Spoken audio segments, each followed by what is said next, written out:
I'll call this Bang Bang. Seriously? Bang, bang. I will fuck you up. I will beat your ass. Bang, bang. I will fuck you up. Pull up, bitch. Bang, bang. I will fuck you up. I will beat your ass. Bang, bang. I will fuck you up. Objection. Objection. Bang, bang. I will fuck you up. KO. Bang bang. Bang bang. I will fuck you up. You're a bitch, bro. Bang bang. I will fuck you up. I will beat your ass. Bang bang. I will fuck you up. Right? Yeah. The bang bang, the bang bang, pull up. The bang bang, the bang bang, pull up. Bang bang. Right? Yeah. The bang bang, the bang bang, pull up. The bang bang, the bang bang. Bang bang. Bang bang.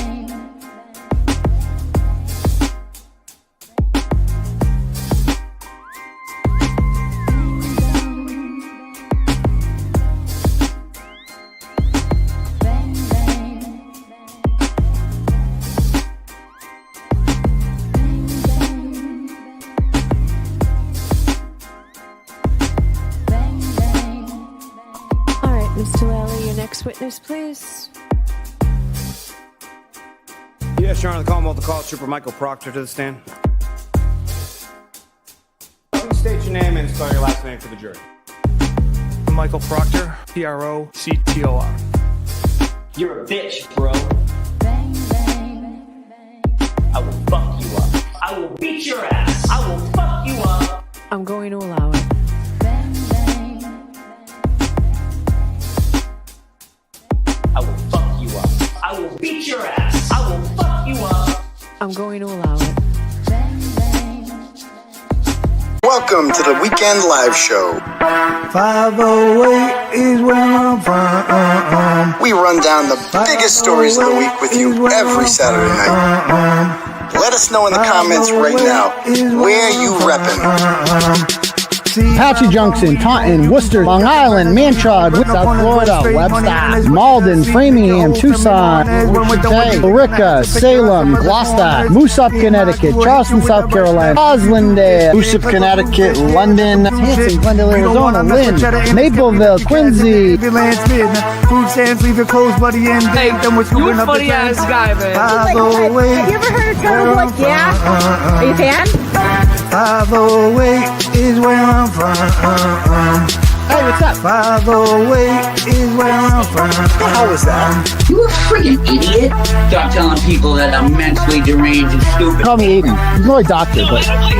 Get out of my store, please. You're a fucking loser. You are a loser. You're not a journalist. You're nobody.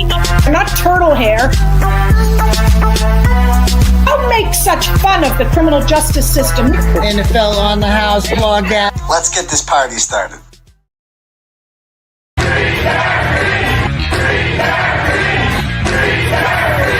And I will not be intimidated. I will not be silenced. And we will continue on our journey for justice for John O'Keefe and for Karen Reed. Tick, tick, boom.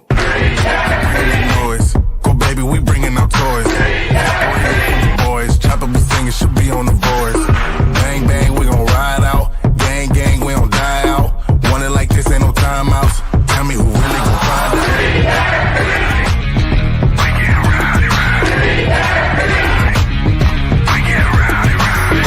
We be disturbing the peace. Working, we serving the streets. Karen Reed has supporters who've shown up in large numbers. Tick, tick, boom. Hard body, and not scaring nobody. You make me resort to wildin'. You must be blind by the diamonds. I didn't want it to be this way, but y'all won't need to try this. So it's no way around it. You the loudest one, it's going quiet.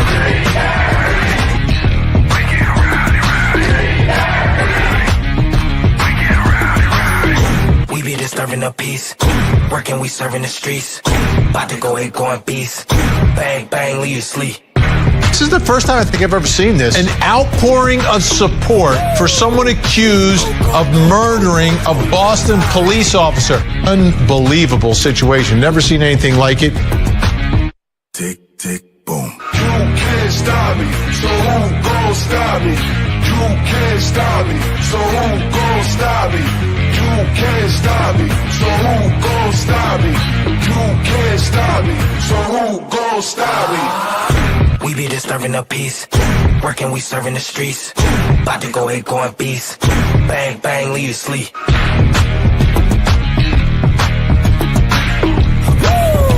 It's go, go, go, go, go, go, go time. Tick, tick, boom.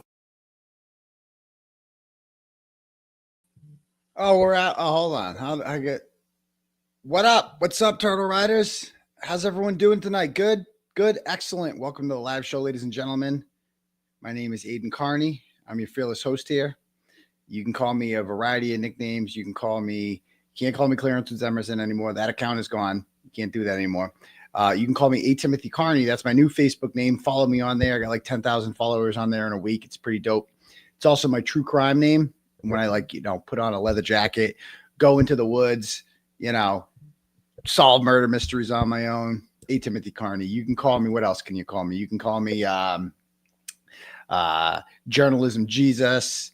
Even it's just a joke. I don't actually think I'm Jesus, but I'm like the journalist. If Jesus was a journalist, I'd be pretty close. So there's that.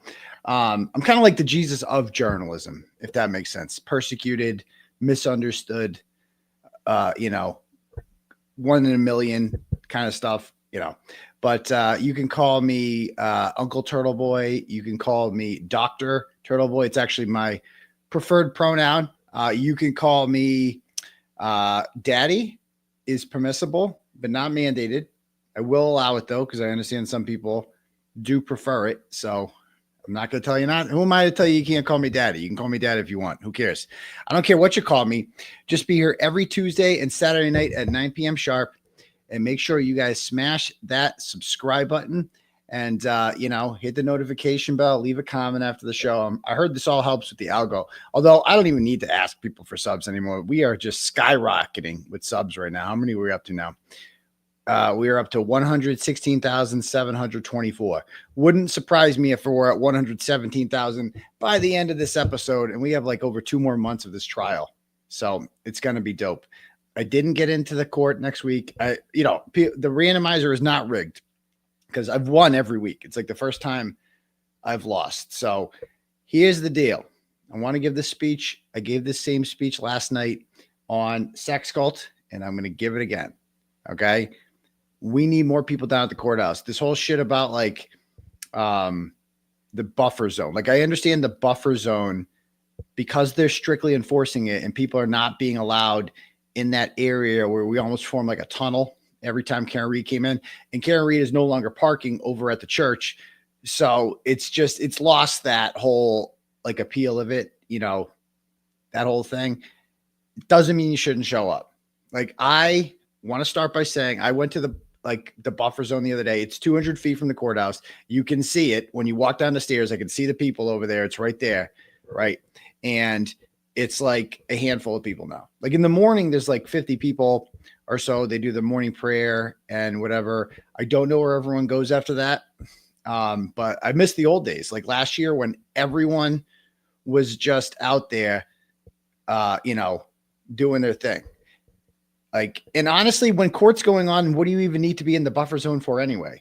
It's you don't need to be near, directly outside the courthouse while court is going on. Pull up a chair like we did last time over right past Dedham District Court. There's a little church there.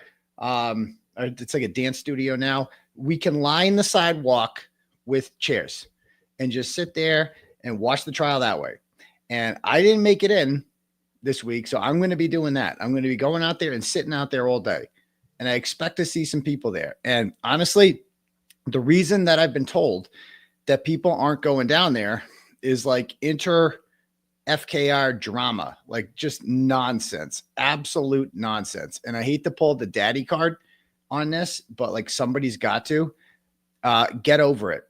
Everybody needs to get over it. Some people are telling me that, well, this person did this to me and this person did this and Tom CPU did this. And then this person said this. And I don't give a shit about any of that. None of it. 3 words. Get over it. Everyone get over it. It's not about you. It's not about whoever you're in an argument with. It's about Karen Reed. It's about justice for John O'Keefe. That's what it's about. So get your ass down there. Shut up. Okay. No more crying about, oh, wait till you find out what this person did. I don't give a fuck what they did to. There's nothing that anyone from Resistance to Silence or Tom CPU, there's nothing that any of them could have possibly done that is worse than what the Commonwealth is doing to Karen Reed. So if you are focused on that, you have lost sight of what we need to be doing here.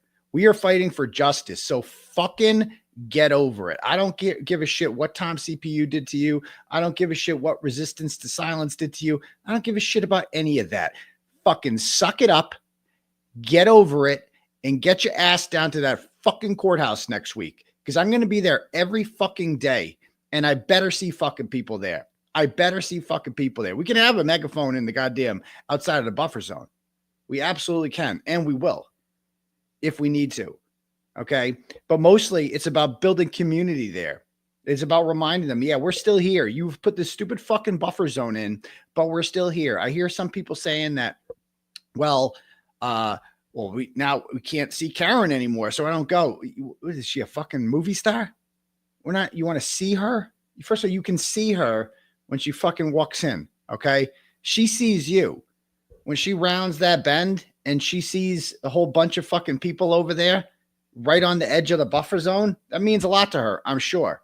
And it means a lot to her attorneys and her family and for people that actually want real justice for John O'Keefe. Okay. So I hate to pull the daddy card, but I am just so fucking sick of this. I expect to see all of you down there. Rita, Paul, Tom, Resistance to Silence, every single one of you motherfuckers, I expect to see down there because I'll be down there. I will be down there, and I want to see you fucking down there. Okay, I'm sick of this. When you go down there, and there's and I'm told that like the reason is the buffer zone number 1, so we're giving in to them. Huh? Okay, so they get to win. No. We're just things got a little rough and you're like, well, this is too much. They put a buffer zone in. So I'm fucking taking my ball and going home, or so-and-so was mean to me. Who cares? Who cares? Shut the fuck up. Suck up your pride. I don't care if these people took a dump on your face. Get over it. It's showtime. It's trial time. Time to unite, as Bobby says here. Time to unite. So I miss the old days. I miss last trial, and I understand it was a much better setup last time because the church was right there and all the supporters were right there. There's no reason it can't happen right down the other side of the street now. Absolutely none. Absolutely none. So anyway, that's my rant. Just know that if you're one of the people who was like, always there before, and you don't show up for this goddamn trial because you can't suck up your pride, don't text me when this is all said and done. Don't they say thank you when she's acquitted and say this is all because of you? I don't want to fucking hear it. You abandoned shit because you were more concerned with drama bullshit and you couldn't suck up your fucking pride. You understand like what a strong statement that would be if you actually have beef with somebody else down there and you suck up your pride and you get down there anyway and you break bread with them, right? That's a fucking statement, right? When that happens. So I want to see people goddamn down there. I'm sick of going down there and not seeing a fucking crowd. It's disgusting. It's disgusting. It's pathetic. You've abandoned Karen Reed. Get your ass fucking down there. I love you guys. I love you guys so much. You guys stood out in the freezing fucking cold all winter. Held signs at Legacy Place, on overpasses, wherever. You did all that shit. You were everywhere.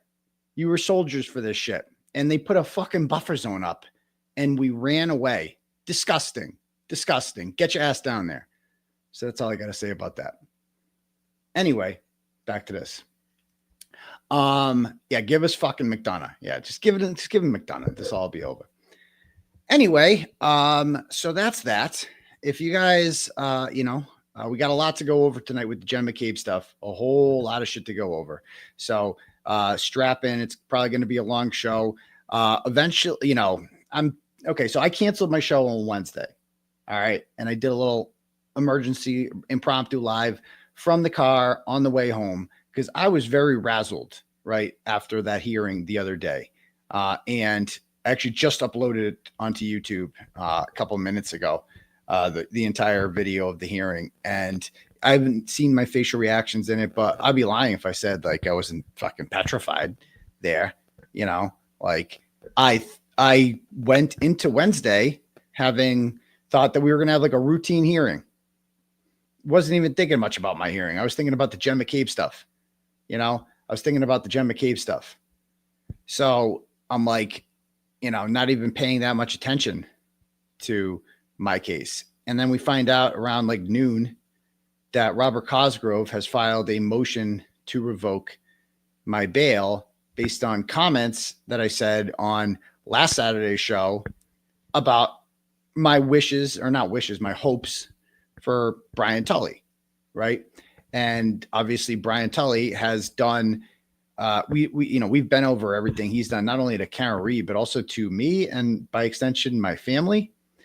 Brian Tully willingly conspired with the fake victim. He gave her a fake grand jury summons, guys. He gave her a fake grand jury summons that she sent to me and said that we need to talk about this. I don't know. I need your help.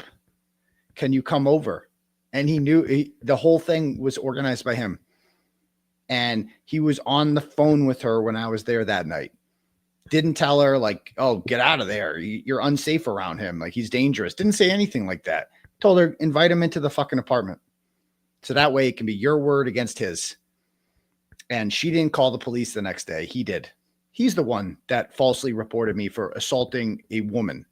Just completely made up. The state dropped the charges the day that I got out.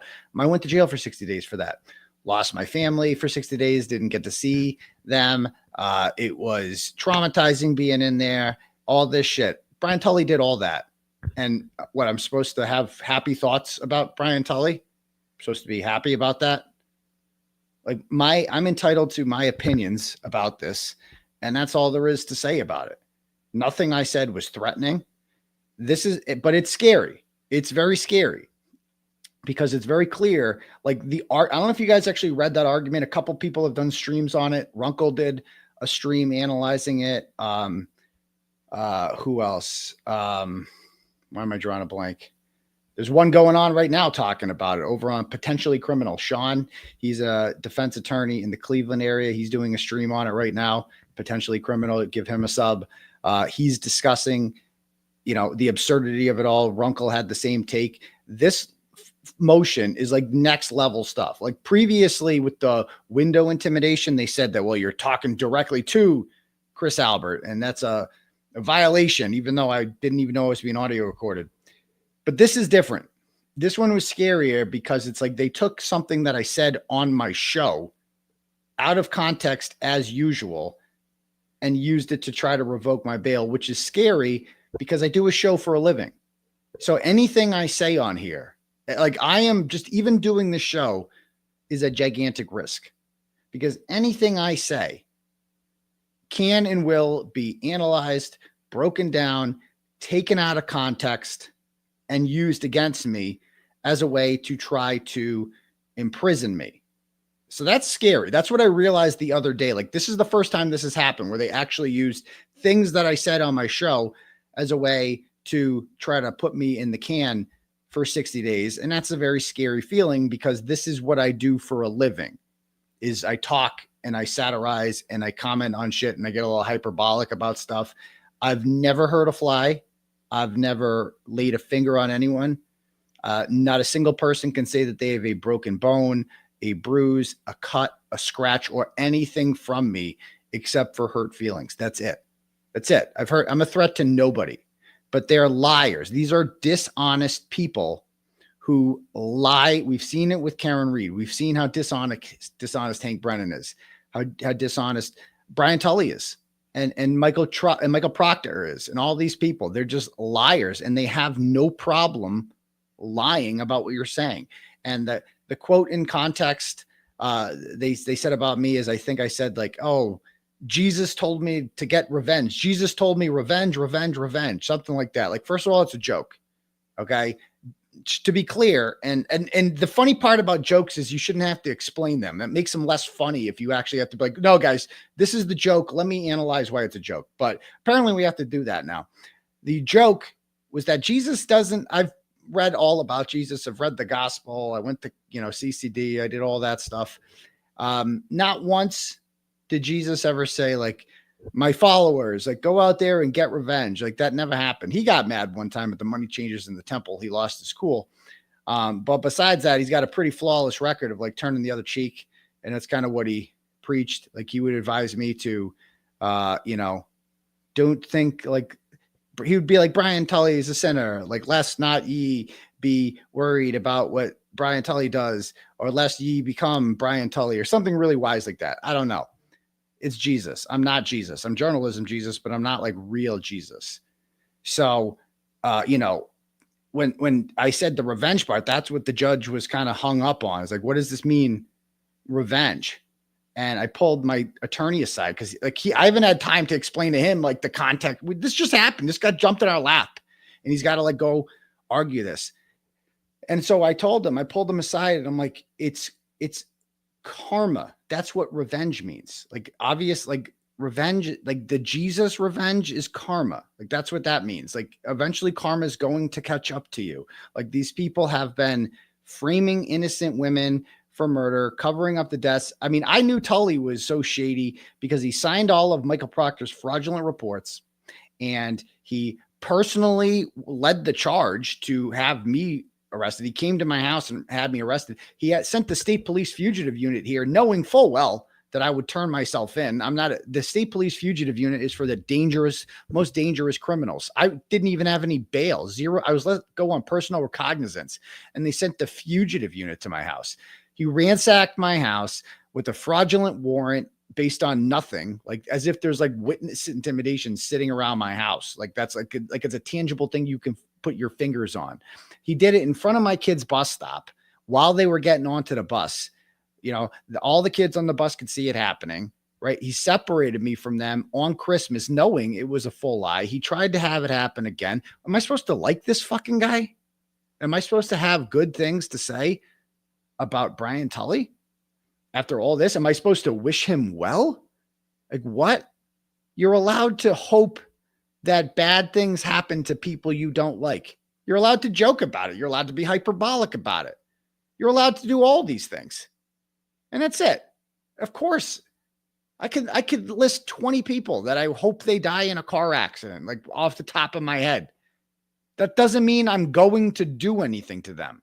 And their argument, Cosgrove's argument, was that one of my followers, one of you people, would then hear that and go and somehow burn his house down, which is just absurd. If that's the standard for what criminal speech is, there is no more speech in this country.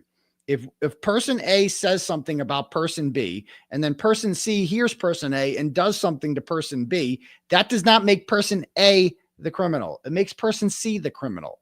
So go deal with them. And the evidence that they used in court was some screenshot of a LinkedIn message that Tully allegedly got from some guy I've never heard of. Who the fuck knows? I have millions of listeners. And the person said basically that he should be in jail. Not like I'm going to kill you or anything like that, that he should be in jail.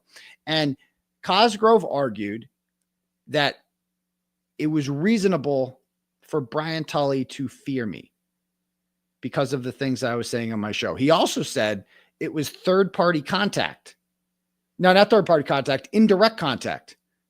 Even though I'm not calling Brian Tully, I'm not going to his house, I'm not doing anything. I'm just talking on my show. And he said it's likely about Brian Tully, and it's likely to get back to Brian Tully. And that will cause him legitimate fear. And what I wish Bradle made this point again, we were pressed for time, but if I could do it again, we would go in with like an actual written thing and planned out. It's like, this guy is a cop.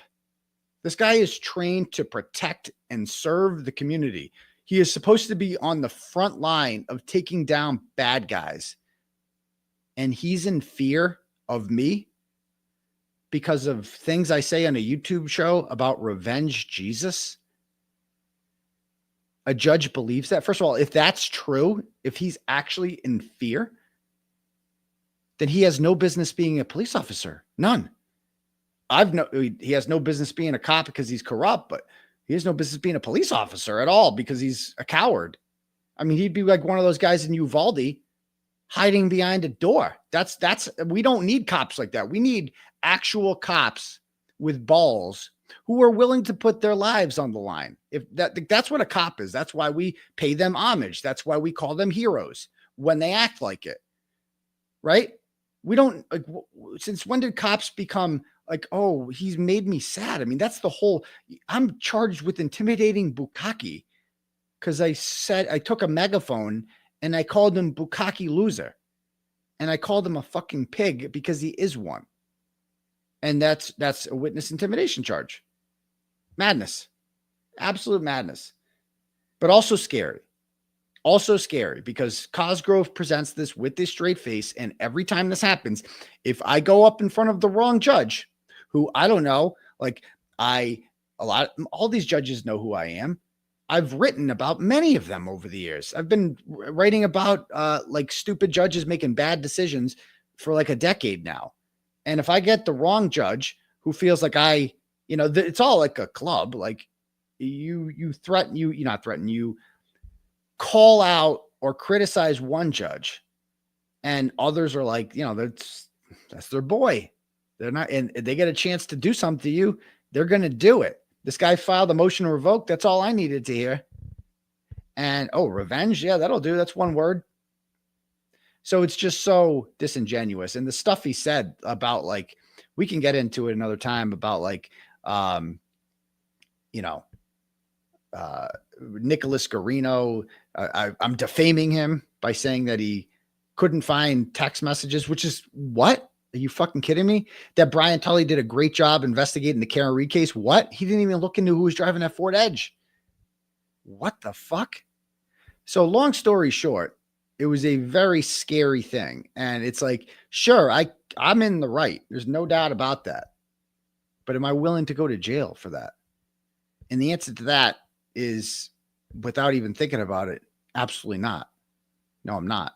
If I have to tone it down and be extremely careful, like I would just stop doing the show. Like if they gave me a deal and was like, like you can either go to jail or stop doing your show, I would stop doing the show. And if you don't like that, you can fuck off and you can do the 60 days in jail. Because they know, like a lot of people say that, you should stand up for it. You stand up for it. You fucking go sit in a jail cell and medical for 60 fucking days. You do it. Go ahead. You do it. You be away from your kids for 60 days. Go ahead. Go do it. So I'm not quitting or anything like that, but it's extremely scary. Every time I hit the live button and do a show like this, I'm putting my life on the line. I'm putting my freedom on the line. And so I have to be extremely careful about the things that I say. Like what would I have done if I had to go to jail? We had my son's first communion today. How the fuck would that have worked? It was awesome. Like it was priceless. Like you can't, there's no amount of money I wouldn't have paid to be at my son's first communion today. None. His mother's not Catholic, right? So I'm the only Catholic. I'm the Catholic one. And so I'm the one that goes up with them at first communion. I'm doing of course I'm going to be there. Why? Of course it's a sacrament. Of course I was at his baptism. I'll be at his wedding. It's like, of course I'm going to be there. And what would I have done if I was in jail? Third day in jail. Like that was the alternative. That could have happened the other day. The judge told me I was on thin ice because of the misrepresentations made in court about this, other nonsense. But anyway, so that's that. It is what it is. It was a good day. I'm happy to be out. I'm grateful to be free, more grateful than ever. And everywhere I go, all I ever hear from people is compliments. Like all I ever hear when I go out is like, thank you for what you're doing. It happened at church like 5 times today. It happens when we go out to dinner. And that's what's got to hurt for the trolls most, is that no matter what you do, I will always be more loved than any of you fuckers ever will be, than Jennifer McCabe ever will be. Jennifer McCabe and Brian Tully for the rest of their lives will be villains, no matter what happens to them. They will be, everybody knows what they did. Everyone. It's no secret. You don't need me to tell you that. The facts show you that. Their behavior shows you that. So there's nothing that these people can do to me to make people like that make me, I'll always be loved. You motherfuckers, you know, these other motherfuckers, they never will. So there's that. Anyway, so that's my rant about that. Get your ass down to the courthouse because that's what I've sacrificed, right? So you guys can get over your fucking beefs with Tom CPU and resistance to silence and all that other shit. Everyone can fucking get over it. Get your ass down there. Okay. Anyway, so, you know, I just got to be careful. Like, what would Betterow do? Like, that's what WWBD, what would Betterow do? Like, he talks about the Kearney case. Everybody likes him, right? And, you know, he doesn't end up in jail or anything like that. So you can talk about the case effectively. You just got to talk about it and not give them any reason, you know, to bring you to court or whatever like that. So I'm going to do my best. I am. So hopefully nothing goes wrong. All right. Anyway, if you guys want to have your messages read out loud to the class, you can click at the link at the top for Turtle Chat.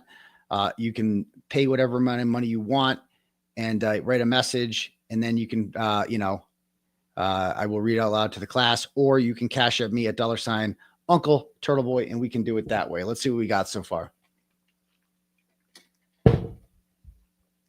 Okay, got a bunch.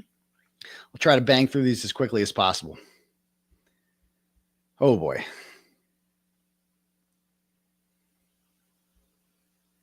All right. Melissa sends $10 and goes, putting money on journalism in honor of you, your FKR and justice for John O'Keefe movement. Yeah, journalism lost right at the buzzer today. We were watching that whole race.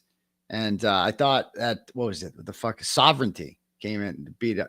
I mean, that's a cool name too, Sovereignty, but it would have been awesome for award-winning journalism. Like that would have been a sign from God if that horse won that race. So obviously, you know, we'll deal with that. Next up, Jenny sends $10 and goes, don't say my name. Too late. I've been a fan since you wrote about those feuding yoga poons in Dartmouth. Keep exposing this corruption. Free Karen Reed, free the doctor. McCabe sucks. Tully has a small dick. Again, I'm paid to say that. I don't know if that's true or not, probably, but it's not really my main concern with him is the small size of his manhood, if you can even call it that. Not my biggest beef with him. So thank you very much for that, Jenny. Bukaki, the whack job cunt, sends $20 and goes, never underestimate the importance of what you are doing. There is no First Amendment if we aren't allowed to criticize the government and its agents freely. Keep exposing those corrupt bastards for what they are. Free Karen Reed and free Turtle Boy. And, you know, some of these mindless idiots will say things like, well, freedom of speech doesn't mean freedom from consequences. Yeah. If you utter true threats or fighting words, which have legal definitions, nothing I've said is a true threat or a fighting word. I've threatened no one. I did not threaten to burn Brian Tully's house down. I didn't do anything like that. So your whole argument is shit. You have nothing. You have no logic, as they say. So thank you for that one. Matthew sends $50 and goes, you have way more supporters than you even know, Aidan. As a fellow dad, I felt for you this week, but you're making a difference, Matt. I appreciate that, man. And I realize it when I go out in public, how much people love this. And it's crazy because when you're in the courtroom, you're like, well, even behind me, the courtroom's filled with my supporters.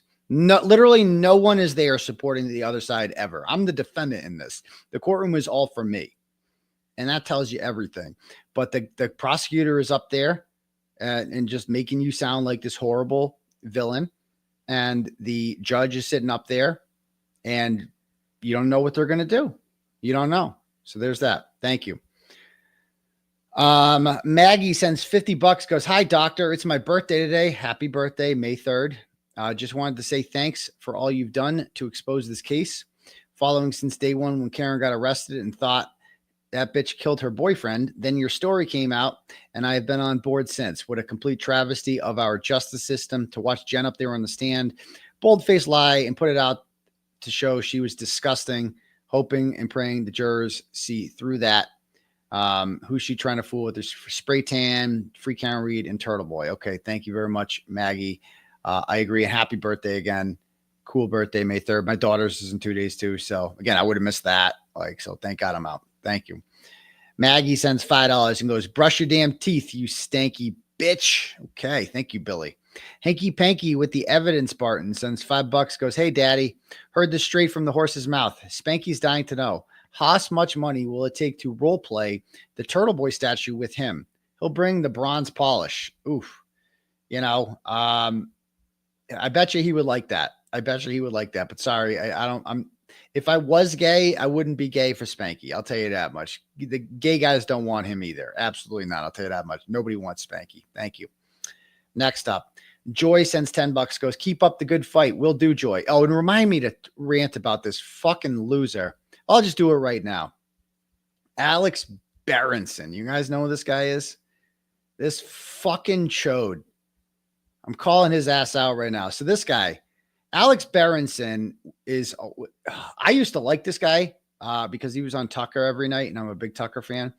And, you know, he was like against the COVID vaccine, and he was wicked scientific about it, and, you know, did studies, and, you know, he seemed to know what he was talking about. I wasn't really into that stuff. I didn't really follow it that much, but I respect anybody's right to decide what goes in their body and what doesn't. Okay. And I'm against, like, I was very scary during the vaccine times about like what you could say and what you couldn't say, and you get kicked off of platforms for it. So I liked him for that. I respected him for that. And he was constantly posting about like conspiracies, how like the Biden administration and the Pfizer and Twitter had conspired to silence him. And maybe there's some truth to that, because he was kicked off of Twitter. He had the wrong opinions about the vaccine, and people like him were deplatformed as a result of that. So you would think that he, of all people, would understand like conspiracies can be real. And especially when it's blatant and right in front of your face. And, you know, we shouldn't blindly believe the government, but that's exactly what this cuck bitch did. This nerd, that's what he is, a fucking nerd. So this nerd says, you know, he quote tweeted me about this bombshell about Jennifer McCabe. So this little bitch ass follows me. Can't hit the follow button, but he follows me. He actually pins this. And he goes, can someone please explain the fascination? Again, he's got almost 600,000 followers, so he's got a big following here. Can someone please explain the fascination and the fake sleuthing with this highly open and shut case? Do you understand how retarded you have to be to think this is an open and shut case in favor of the government? It got like that in favor. I would argue it's an open and shut case in favor of Karen Reed for sure. In favor of the government. So this guy who is convinced that the government has conspired with Big Pharma and Twitter to silence him, all of a sudden is like, yeah, fucking government. Govern me more, daddy. Yeah, govern me good. Yeah, government. Oh, the government's fucking saying Karen Reed did it. Well, she must have fucking done it because the government says so. Alex Berenson, you are the government's bitch. That's all you are. You're the fakest fucking, like, you act like you're like some sort of, you know, First Amendment person out there standing up to the government, and, you know, you're exposing conspiracies and all that shit. You're just the government's bitch. You're just a fucking grifter who saw being anti-vaccine as a way to get on fucking Tucker Carlson. Because I never heard of you before you got on Tucker Carlson every night. Because that guy, I mean, Tucker will suck your dick. I have no doubt about it, Alex. Tucker Carlson will lick your balls top to bottom. And I understand that's why you would go on there a lot, because he will literally lick your asshole clean, won't he? Yeah, but I won't. So if you'd like to debate this, I'm challenging you right now, Alex Berenson, because I know you're going to see this. Your bitch ass fucking is quote tweeting me and pinning it. So I must be doing something right? Come on this platform and debate me. I am not Tucker Carlson. I am not here to lick your balls. I'm going to bring facts. I'm going to actually debate you. And you know what? You're not going to fucking do it. You know why, Alex? Because you're a pussy. You're a pussy. You're a Twitter hit and run guy. That's all you fucking are. You'll go on Tucker and get your asshole licked. I know you'll do that because you fucking love that shit, right? Well, Tucker's not on Fox anymore, though. Tucker can't save you now. So why don't you come on a platform where people have actual views? I mean, I go on here, my dude, and I'm like looking at your tweets. You have a 600 something thousand followers, right? And I'm like, okay. I see here, okay, you have 600,000 followers. and it's like, you got 44 likes. 44. You understand how hard it is to get 44 likes on a tweet when you got 600,000 followers? Are these bots? Was that a conspiracy too? The bots that you have on your fucking account who are following you, you fucking loser. And then he says this: how has this dude not been sued for libel 300 billion times? You would think that somebody who pretends to be some sort of researcher, you know, and no, but I can rant about this guy, Carly, because he's not a witness. He's not a protected class of people. He's just a bitch on the internet. If this guy was at all a witness in the Karen Reed case, which I have no doubt they're probably trying to make him at this point so that I can't say mean things about him, right? This guy says, how has this dude not been sued for libel 300 times? Well, you fancy yourself a researcher, right, Alex? Right? Maybe you should research me and my history with libel, because I have been sued for libel, not 300 billion times, but a lot, many times. How many times have I lost? Oh, right. 0. Literally 0 fucking times. That's how many times I've lost. 0. All right.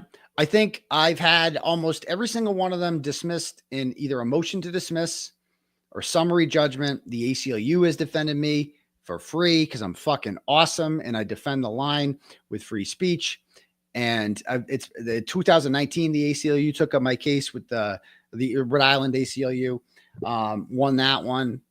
Go down the list. I think I've settled one with the Dartmouth yoga poon who was mentioned before, because there was just nothing to do. It was a blog from 2017. Nothing in it was untrue. And basically, I had paid $25,000 to litigate it. And her lawyer came to my lawyer and said, if you take the blog, she just wants the blog down. If you take the blog down, she'll just drop the lawsuit. And they brought it to me. Normally I wouldn't want to do that, but it's like, I've paid $25,000 fucking dollars. I could pay $50,000 more for what? For the Dartmouth yoga poon. Nobody even watching this even remembers that fucking blog. Like, I didn't even write that blog. It was in 2017. The fuck do I care? Right? That's it. That was we had a settlement. I took it down. And in return, she dropped the lawsuit. So that's not a loss. Like, a loss is when you are found guilty of libel and then you have to pay money. That's never happened to me and never will happen to me. And you're right, Alex. How have I not been sued 300 billion times? I have, and I've won because I am the bearer of receipts. And the thing about it all is that if anything I was saying was untrue, any of these people could sue me. It's been 2 years I've been calling them cop killers, Alex. Maybe you should put on your little research hat there, your tinfoil hat, and figure out, why haven't these people sued him if he's going around libeling them? Maybe it's because nothing I said was untrue. That truth is the greatest defense against defamation. So again, come see me, Alex. I mean, you're a fucking pussy and a coward. I know maybe it'll get to you somehow. I mean, who do you follow? Do I know anyone you follow here? Just a bunch of nerds. Oh, look at this. You follow other nerds. Okay. Now I'm trying to think. Is there anyone on this list that I know follows me and then could DM you and be like, come on, pull up or shut the fuck up? Miranda Devine, I could message her. Maybe she can message you, tell you stop being such a bitch. Oh, Aaron Rodgers follows him. He's got that going for him. Okay. Anyway, so that's my rant about that loser. Okay, so back to the turtle chats. Next up.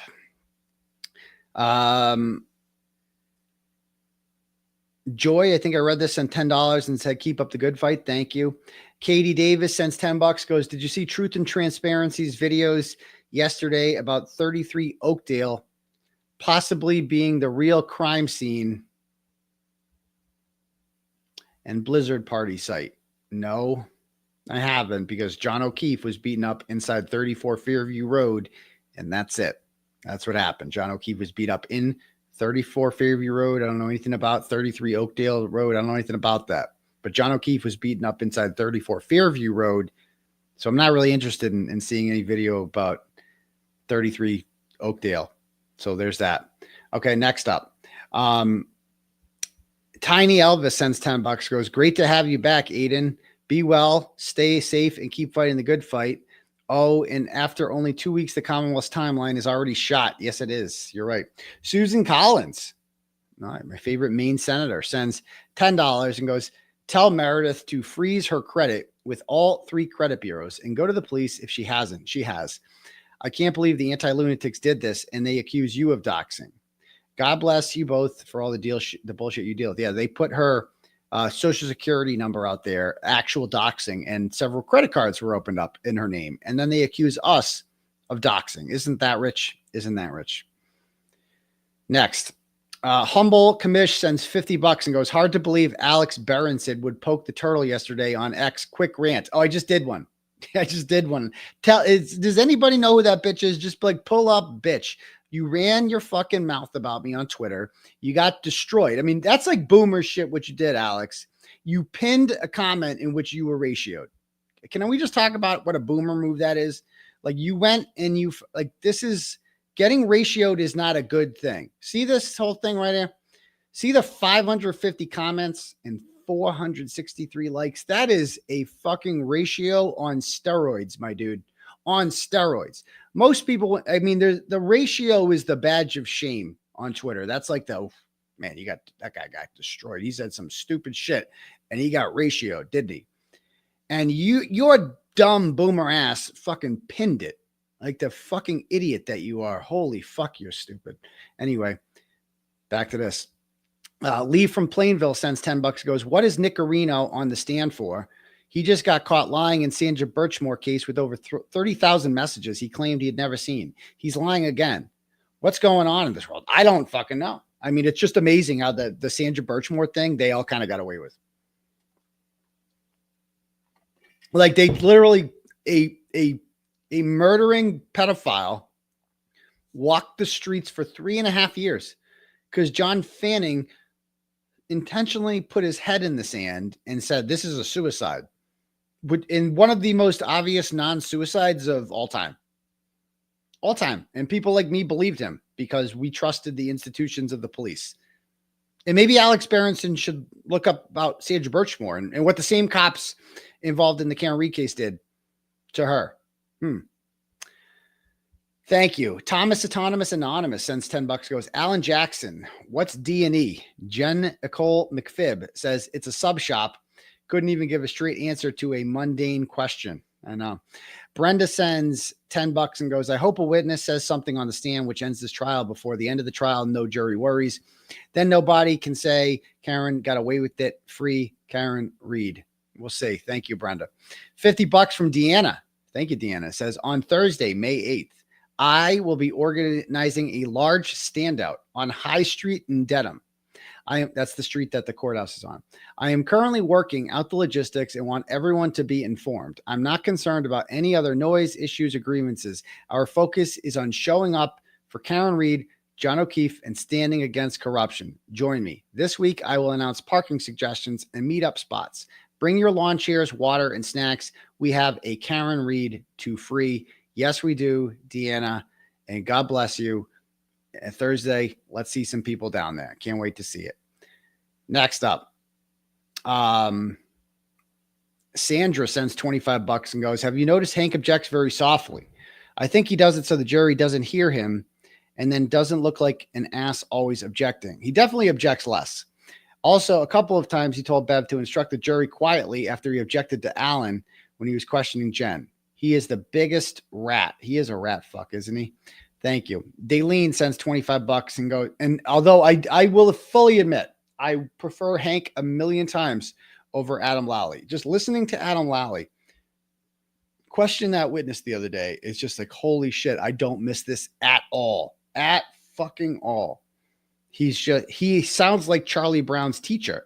There's no difference between him and Charlie Brown's teacher. A human dial tone. Absolutely horrible, you know? Anyway, next up. This is from Daleen. She sends $25 and goes, Hey, Aidan, I own a hair salon in Quincy, and I've been thinking about hosting a fundraiser event there to support Karen and her defense team.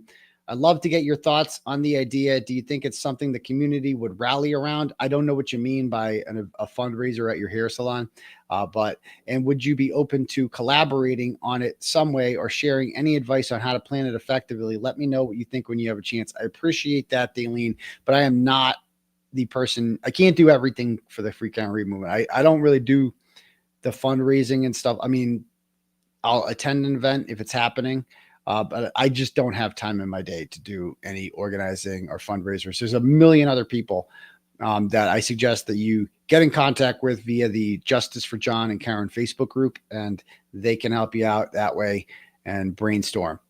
Okay, next up. Thank you, Daleen. Ryan sends $10 and says, Free Karen Reed. Amen, brother. Melissa sends $20 and goes, this week, Melanie Little said you should win a Pulitzer Prize. That's very kind of her for your reporting on this case. I agree. You're a hero, Aidan. Stay strong. She really said that? Oh, well, thank you, Melanie. I appreciate that. I don't think you're going to have to, don't hold your breath with that one. I don't think I'm going to win any Pulitzer soon. I'm not, people don't like me because I say controversial shit about like people dying in fires. And like, it's like, that's what makes it hard. That's what they'll say is like, if you didn't say shit like that, if you didn't say that you hope people died in fires, then everyone would, you'd be a lot more likable and, you would have less problems, but then I wouldn't be me. You know what I mean? Then I wouldn't, it's just me. That's just how I am. I'm rough around the edges. So I probably wouldn't have half the following I would either. So there's that. Next up.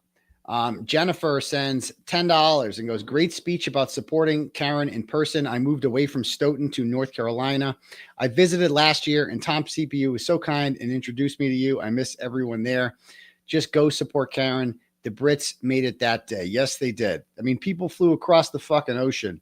We can get over whatever grievances we have. Thank you. Kristen sends $10, goes, brilliant cross by AJ. I have no words for Jen McCabe. She refused to get John first responder help from Brian Albert in the house. Meanwhile, she brought him to her multiple police interviews, called him when the feds came knocking for his support. She has no problem making the connection when it serves her needs. I hope AJ brings his argument home in closing argument. I do too. It's just, I have so many thoughts. I could talk about this for 24 hours. I really could. There's just so much shit. And I don't know how the judge can fuck them over so bad by doing a 1 hour closing. There's no way you can effectively tell the story of why Karen Reed is not guilty in an hour. You can't do it, especially after all this fucking testimony and all the bullshit and all the delays. And like, you need to be able to tie this all together, and you can't do that in a fucking hour. It's absurd, ridiculous. It's unfair. It is what it is. So thank you for that. Next up, the Turtle sends $10, goes, good evening, Unc. Me and the Turtle wife will be down at the buffer zone to show support for Karen. Hear this. The case will end in a dismissal. I don't know about that. Hopefully an acquittal. Fuck the Commonwealth. Free Turtle boy. Well, thank you, the Turtle. Look forward to meeting you. Heather Honey sends $50 and goes, I'm from Alabama, and I was at the courthouse from 7:30 until 3 p.m. on Friday. Y'all get down there. Please say roll tide to my mom, Jane. I don't like the Crimson Tide very much, but roll tide anyway, because you motherfuckers always win, although you haven't been winning that much recently. And Saban's gone. You might go back to being like a mid-tier SEC team. I don't know, but roll tide anyway, because your daughter gave me $50. So thank you very much, Heather. Kathy sends $10, goes, a little something for your son's first communion. I'm glad you had a beautiful day. We did. It was beautiful weather out there. Awesome blue skies. Just beautiful day. Beautiful day. Awesome thing.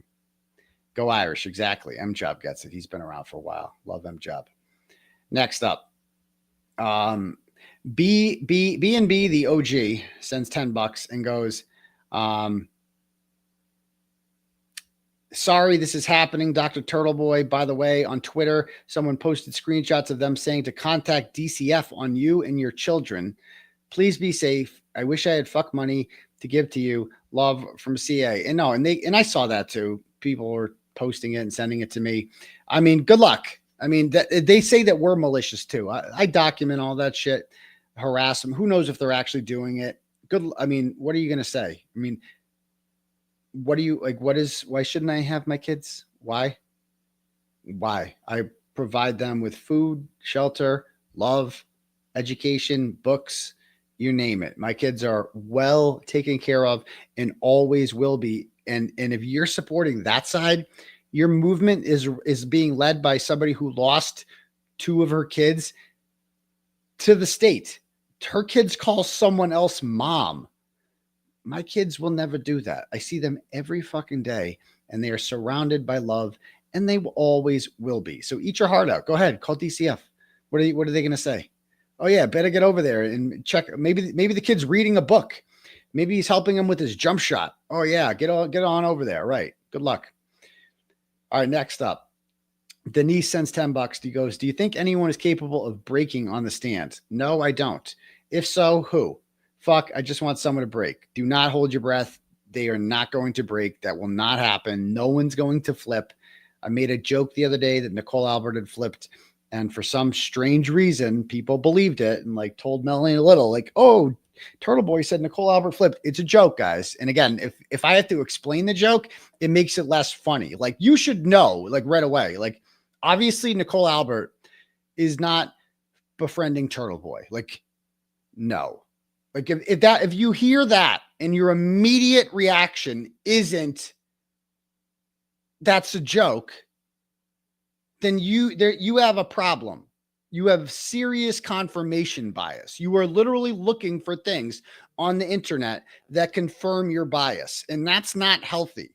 That is not healthy. You should not believe that. That's like McDonough land. Like that's how you become Sean of the Gulf. I'm trying to train people not to be Sean's in the Gulf. Anyway, back to this. Jayco sends $25, goes, happy first communion to Brady. Jen McCabe's violent head shaking during her response is disturbing. Yes, it is. Yes, it is. And thank you. I'll pass that message along. Rubber Turtle Ducky sends $10, goes, the Secret Society loves Daddy Turtle. Free Karen Reed and Free Turtle Boy. Well, thank you.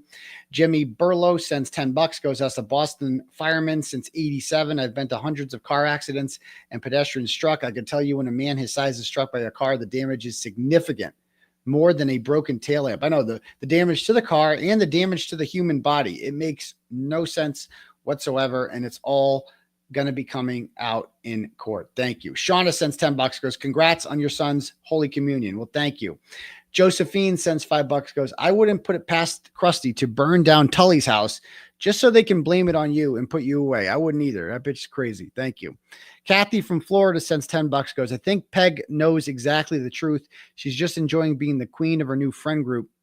My heart goes out to Mr. O'Keefe. And my heart doesn't really go out to him. I mean, he could easily put an end to this, but he goes along with it too. He's not that much better in my opinion. Thank you. Jennifer D sends $20, goes, when Jen McCabe says Karen was screaming Jen, Jen, Jen, she says it with emphasis, implying Karen's tone, and we hear Karen's screams on the dash cam.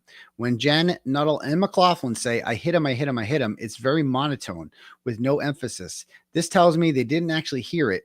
If they did, they would mimic her tone. I hope the jury gets this. Yeah, they don't say that because it's not picked up on the dash cam.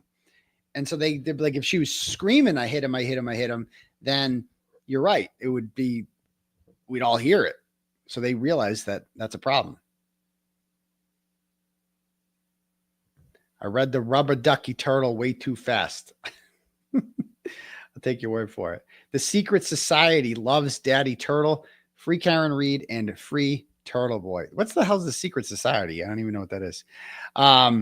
Next up, let's see what else we got here. Cash apps. Where the hell did my Cash App go? Dude, apps like just the Facebook app disappeared on my phone the other day. Where's the fuck is the Cash App? Dude, it's like, has you guys ever seen this before where apps disappear on your phone? I'm getting notifications in my goddamn text that it's like, I'm getting this, you got this Dono, you got this Dono. And so then I go, the Facebook app disappeared on my phone, the Signal app, and apparently Cash App. So I have to download this app again, Hold on one sec. This is crazy. I've never seen anything like this.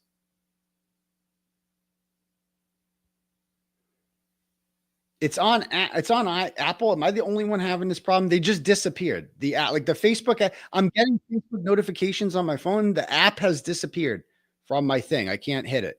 And the Cash App has disappeared. So now I got to install it. I just installed it. Okay, the money's still there. Everything's on here. Everything's fine. Okay, so let's read some Cash Apps because there's a bunch here. I'll bang through these as quickly as possible. Megan sends $5 and goes, I sent a PDF. Check the spam. Oh, I got all the emails. Thank you very much, Megan. I appreciate it. Angela sends $25 and goes, get it. Well, thank you, Angela. Scott sends $5 and goes, Jen's looking fresh with them feds watching. I don't know about that. Thank you, Scott. She did get a nice, she did. I mean, she looked better than last time. I'll give her that, but she still sucks balls. Nina sends $10, goes, how many think Higgins helped kill John? Oh, I think a lot of people think that, Nina. I think, what about Higgins, as Jill Daniels once said? Thank you.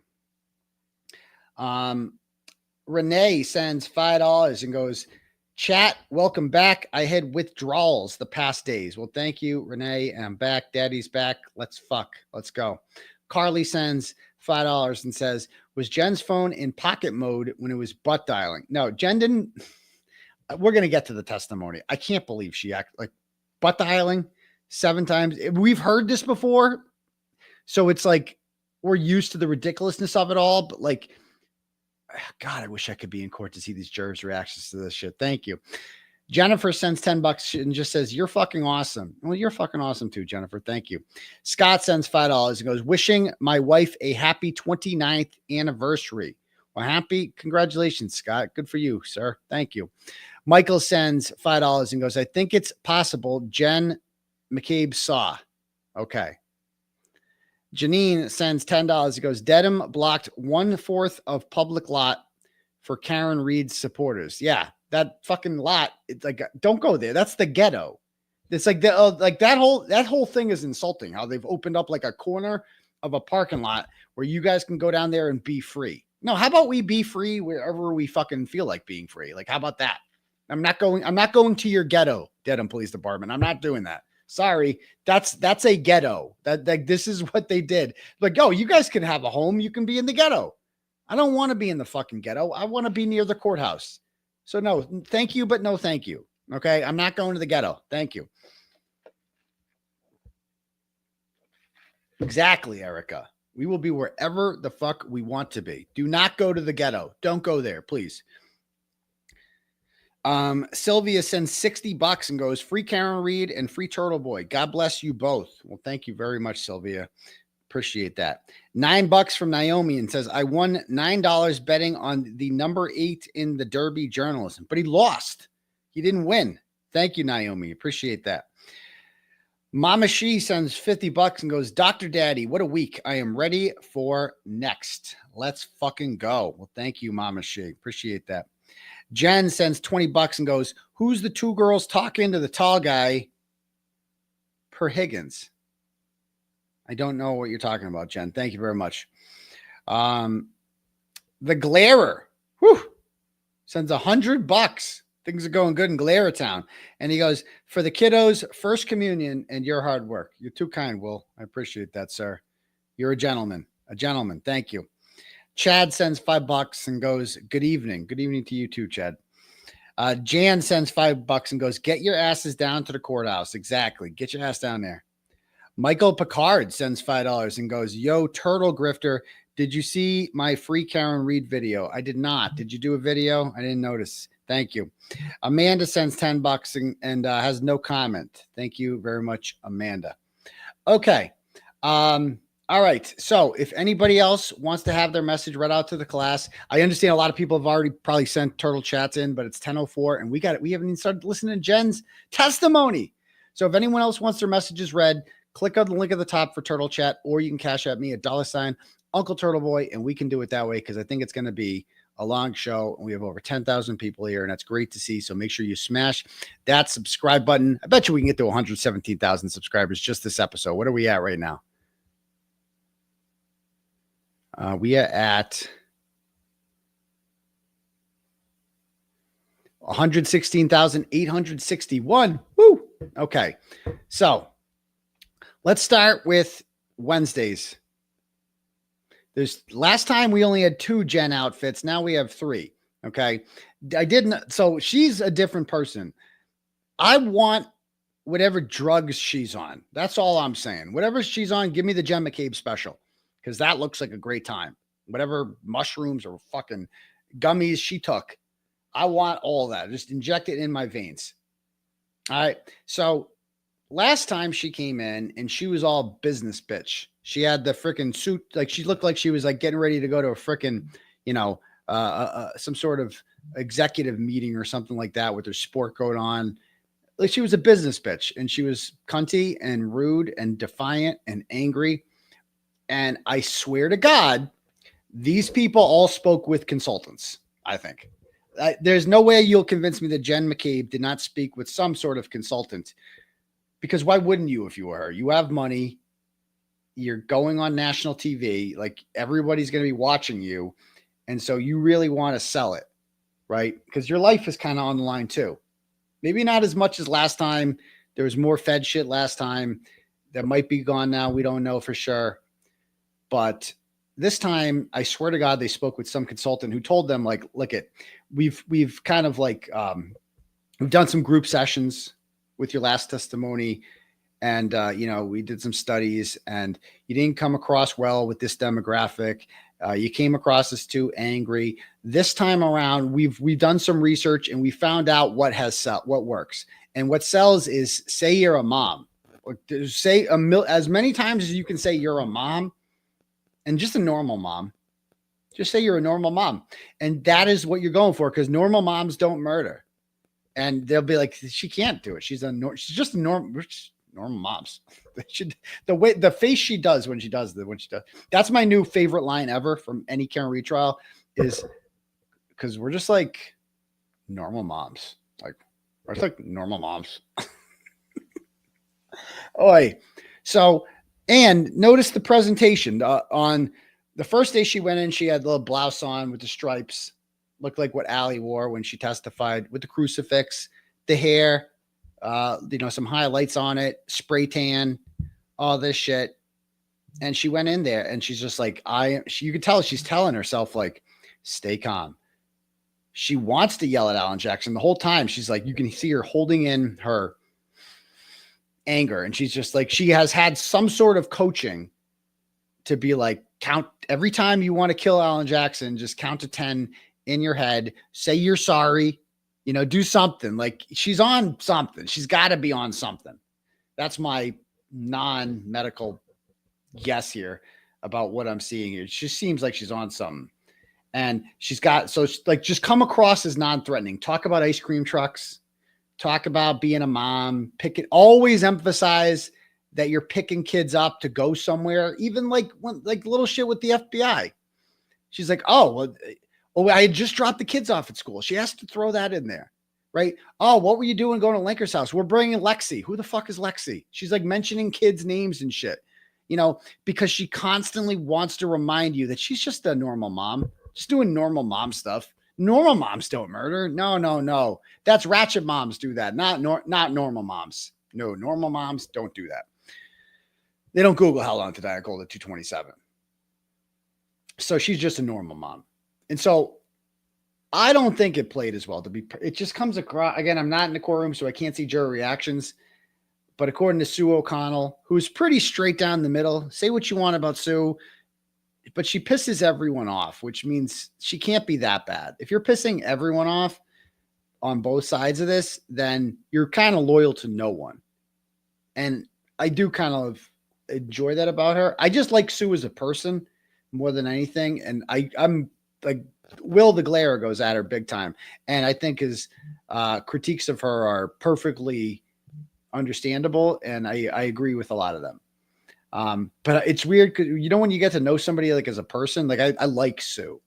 Sue's funny.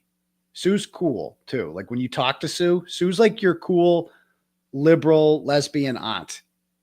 Like that, like you don't agree with her on anything, but she's kind of cool, So that, like, she is not biased, I don't think, towards either side. And according to her, that the jury reactions were very negative towards Jennifer McCabe. Okay. So there's that. Anyway, so yeah, let's just play some of her testimony. I got a whole bunch of timestamps here. Let's jump right to 3:05. Let's see. We're going to start with the FBI visit. We got a lot to get through here, so buckle up. Just been over the period of weeks. It's been over the period of weeks and months and even years since this occurred, correct? Yes. You were contacted by another law enforcement agency that was not Massachusetts State Police and not Canton Police Department at one point in April of 2023. Do you remember that? Yes. I want to talk for a second about that series of interview, or that interview. You were contacted at your residence by these members of this law enforcement agency, correct? Yes. All right. Later that same day, you did sit down with those same law enforcement officers for a formal interview. On that same day that you were contacted by them, they also pause right here. Look at that face. Just look at that face. But pause right here about the whole another law enforcement agency. So this begs the question is, do they know they're talking about the feds? We know from exit interviews last time, the jury had no idea about a federal investigation. They did not pick up on any of the obvious tips that we all were like, oh, they're talking about the feds. They're talking about the feds. They didn't pick up on shit. And will they pick up on it this time?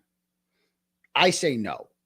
I don't think they have any idea that they're talking about the feds here. Think about this. I have my own theory about what the jurors are thinking when they hear this. I think, and I said this on Turtle Club last night, if I'm a juror and I haven't been paying attention to any of this shit, and I hear another law enforcement agency that's not Canton Police, not the state police, and is referred to as an agency, I ain't thinking FBI. I'm thinking ICE.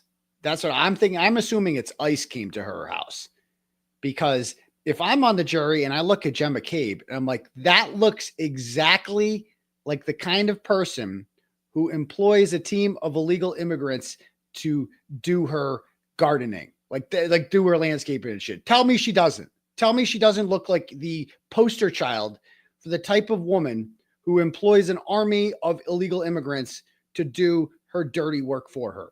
Like that is the first thing I think of when I heard the agents come to her house. I'm like, they're going to think it's ICE. That's what they're going to think, especially nowadays, especially with Trump in office, even though Trump wasn't in office when this happened to her. Right. Like if I'm a juror, that's what and you guys could say, no, stop it. I see that a lot in the comments. Why the fuck would they think it's the FBI? They're not going to think it's the FBI. I would think it's ICE. Where the fuck is it? Because think about it too. ICE shows up at your door. It's like, hey, are you this person? No mas. No speak. No comprende. No, Jennifer McCabe. No, who that is.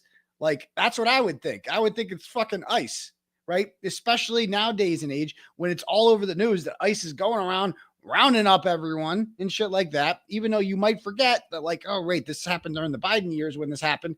I would think it's fucking ICE, right? And I guess ICE wouldn't want to talk about John O'Keefe's death. That's fair, but it would just be weird. Like, keep in mind, if you are on this jury, it is so outrageous and so unheard of that the FBI is investigating the investigation of a murder. That doesn't fucking happen ever. That's so crazy. But it really did happen. And so if you're on the jury, why would you think that it's the FBI? Like that, why would that come? Unless you were thinking that maybe the FBI also thinks Karen Reed's guilty. I guess that's a possibility, that you would think that, like, oh, maybe because Karen Reed wouldn't be the first person to be brought up on federal and state charges. Luigi Mangione is currently being charged with both of those. Derek Chauvin was charged with both of those. You can be charged in state and federal court at the same time, for sure. So I don't know. I just, that was my initial thought on that I don't think the jury gets this, but go ahead. Also went into your home and actually interviewed you, correct? Yes, it was brief. All right. Those law enforcement officers identified themselves as being associated with an agency that is not Massachusetts State Police. You understood that? Yes. And you understood that they were not involved with Canton Police Department either, correct? Correct. Completely separate agency. Is that right? Yes. During the course of that interview, those officers informed you very specifically, Ms. McCabe, that it is a crime to lie to them, even during an interview, correct? Yes. Those law enforcement officers informed you that they were investigating certain circumstances attendant to John O'Keefe's death, correct? They were very vague on what they were. I don't know what they were investigating. But you did understand that it was having something to do with your involvement at 34 Fairview on January 28th, 29th, 2022. As a witness or otherwise? Okay. Sustained as to certain terminologies. Sure. Let me see if I can rephrase that, Ms. McCabe. You were aware of the subject matter of their interview, right? They weren't interviewing about a car you bought last year, correct? Correct. They were interviewing you basically about what you're testifying to here, correct? When I first spoke with them, the conversation was pretty vague. But the subject matter, vague or specific, was about this subject matter. Yes. Okay, fair enough. Another agency could be Boston police. That's another thing that they could think of. This could be the Boston police that were there because this is their fellow officer who was killed, and Brian Albert's a Boston cop as well. This could be like internal affairs. Like, you know, there could be a lot of, your mind can start moving. So maybe ICE is a little bit, I don't know. I just thought that she looks like the poster child for a woman who just employs a small army of illegal immigrants to mow her lawn. That's just what she looks like to me.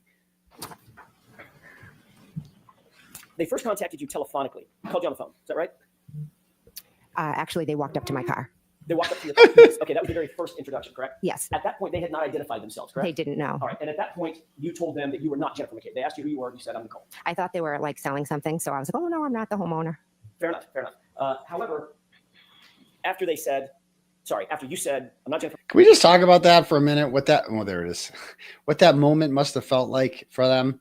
These people killed John O'Keefe. And when he died that night, they were probably thinking, they had to be thinking, their life is flashing before their eyes.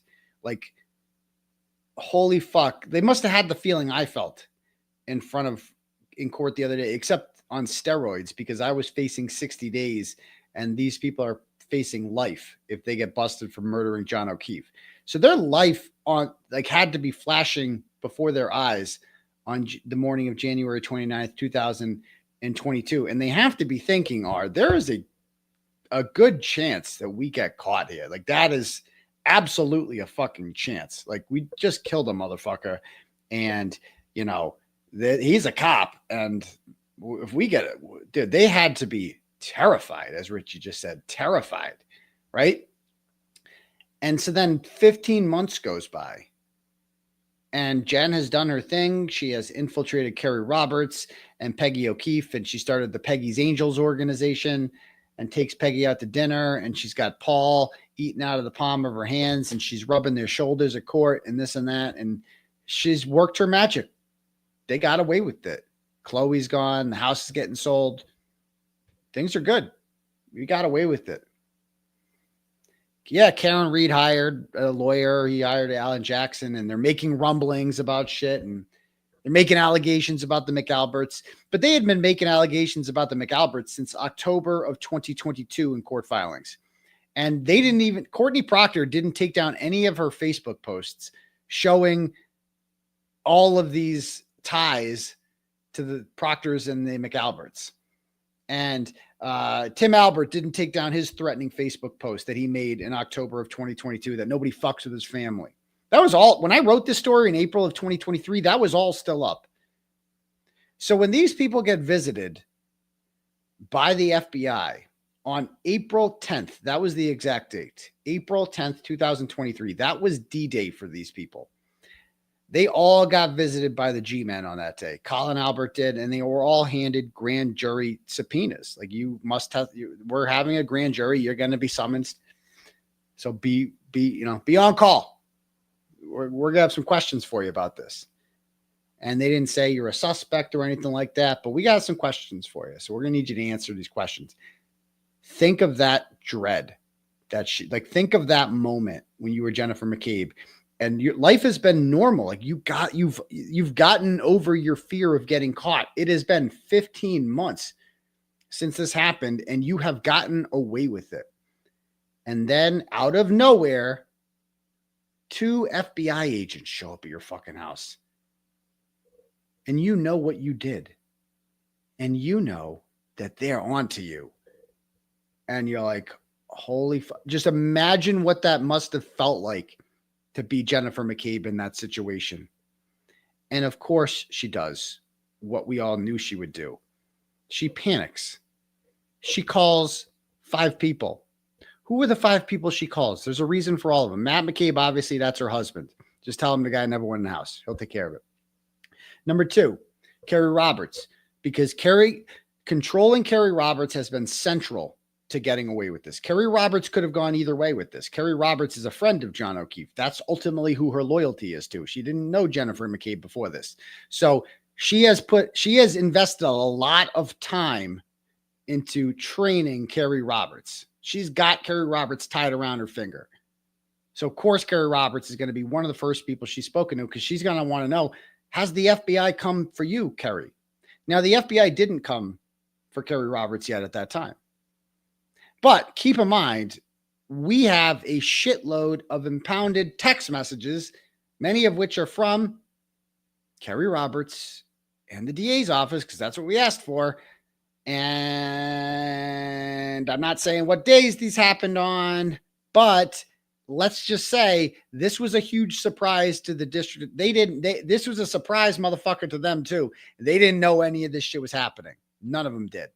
The FBI just showed up out of nowhere on April 10th, 2023. They just showed up. And we know they showed up at Colin Albert's dorm room. And we know they showed up at Jennifer McCabe's house. And they're like, fuck. So she calls them. Who else does she call? The DA's office, of course. What does she want from the note from the DA's office? What's going on here? Like she's like, are we cool? Are we? And the DA's office tells her the same thing that fucking Kerry Roberts is going to tell her. I don't know what the fuck's going on. Like, this must have been, they had no idea that this was happening. They're just as confused as everyone else. So they calls her. They call Brian Albert. Why call Brian Albert? Why him?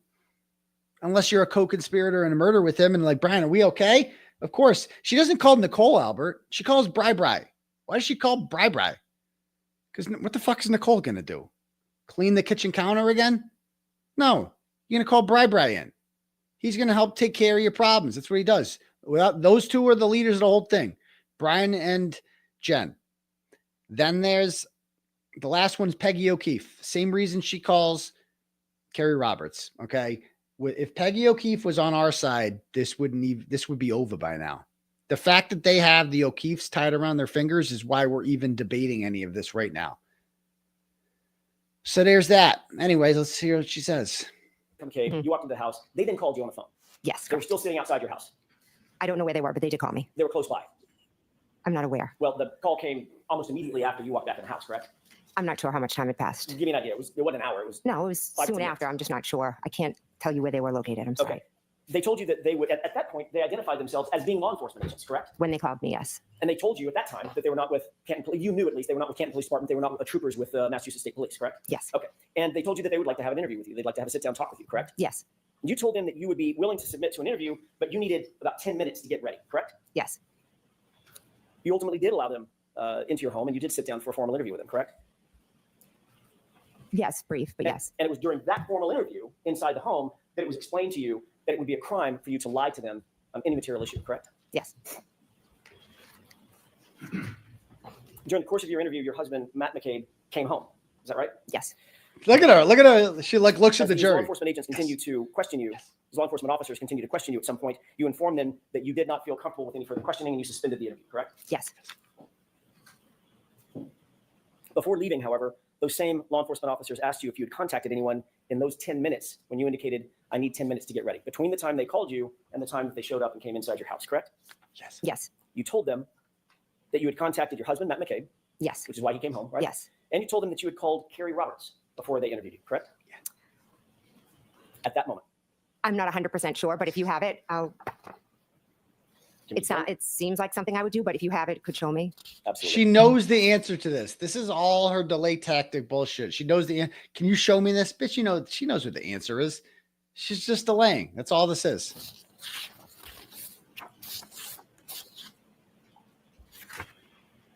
Let me have just a moment, Your Honor. Okay.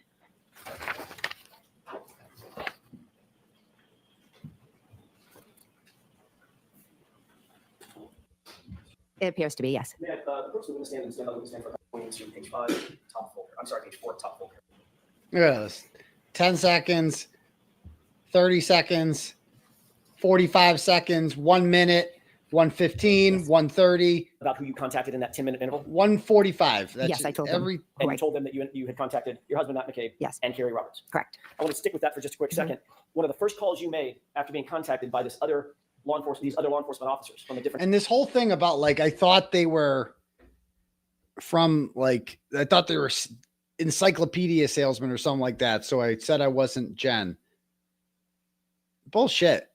If she thought that they were encyclopedia salesmen, why did she call Peggy O'Keefe and Brian Albert and all these people? Why did she do that? No, she knew. She knew. She's such a fucking liar. The question is, will the jury buy it? Because we can all laugh at this and be like, this bitch is a bad liar, whatever. Like, she has fooled a lot of people. She has fooled important people. She has fooled Michael Morrissey. And I don't know if she's fooled him, but like, she might have fooled him. I'm not convinced that Michael Morrissey doesn't think Kearney is guilty. Like, it's like, or I don't know. They got to be real sleazy. If they know she did it and they're just still protecting her, like, that's fucking crazy. Like, I just find that hard to believe. Like, that's tough to accept, you know? But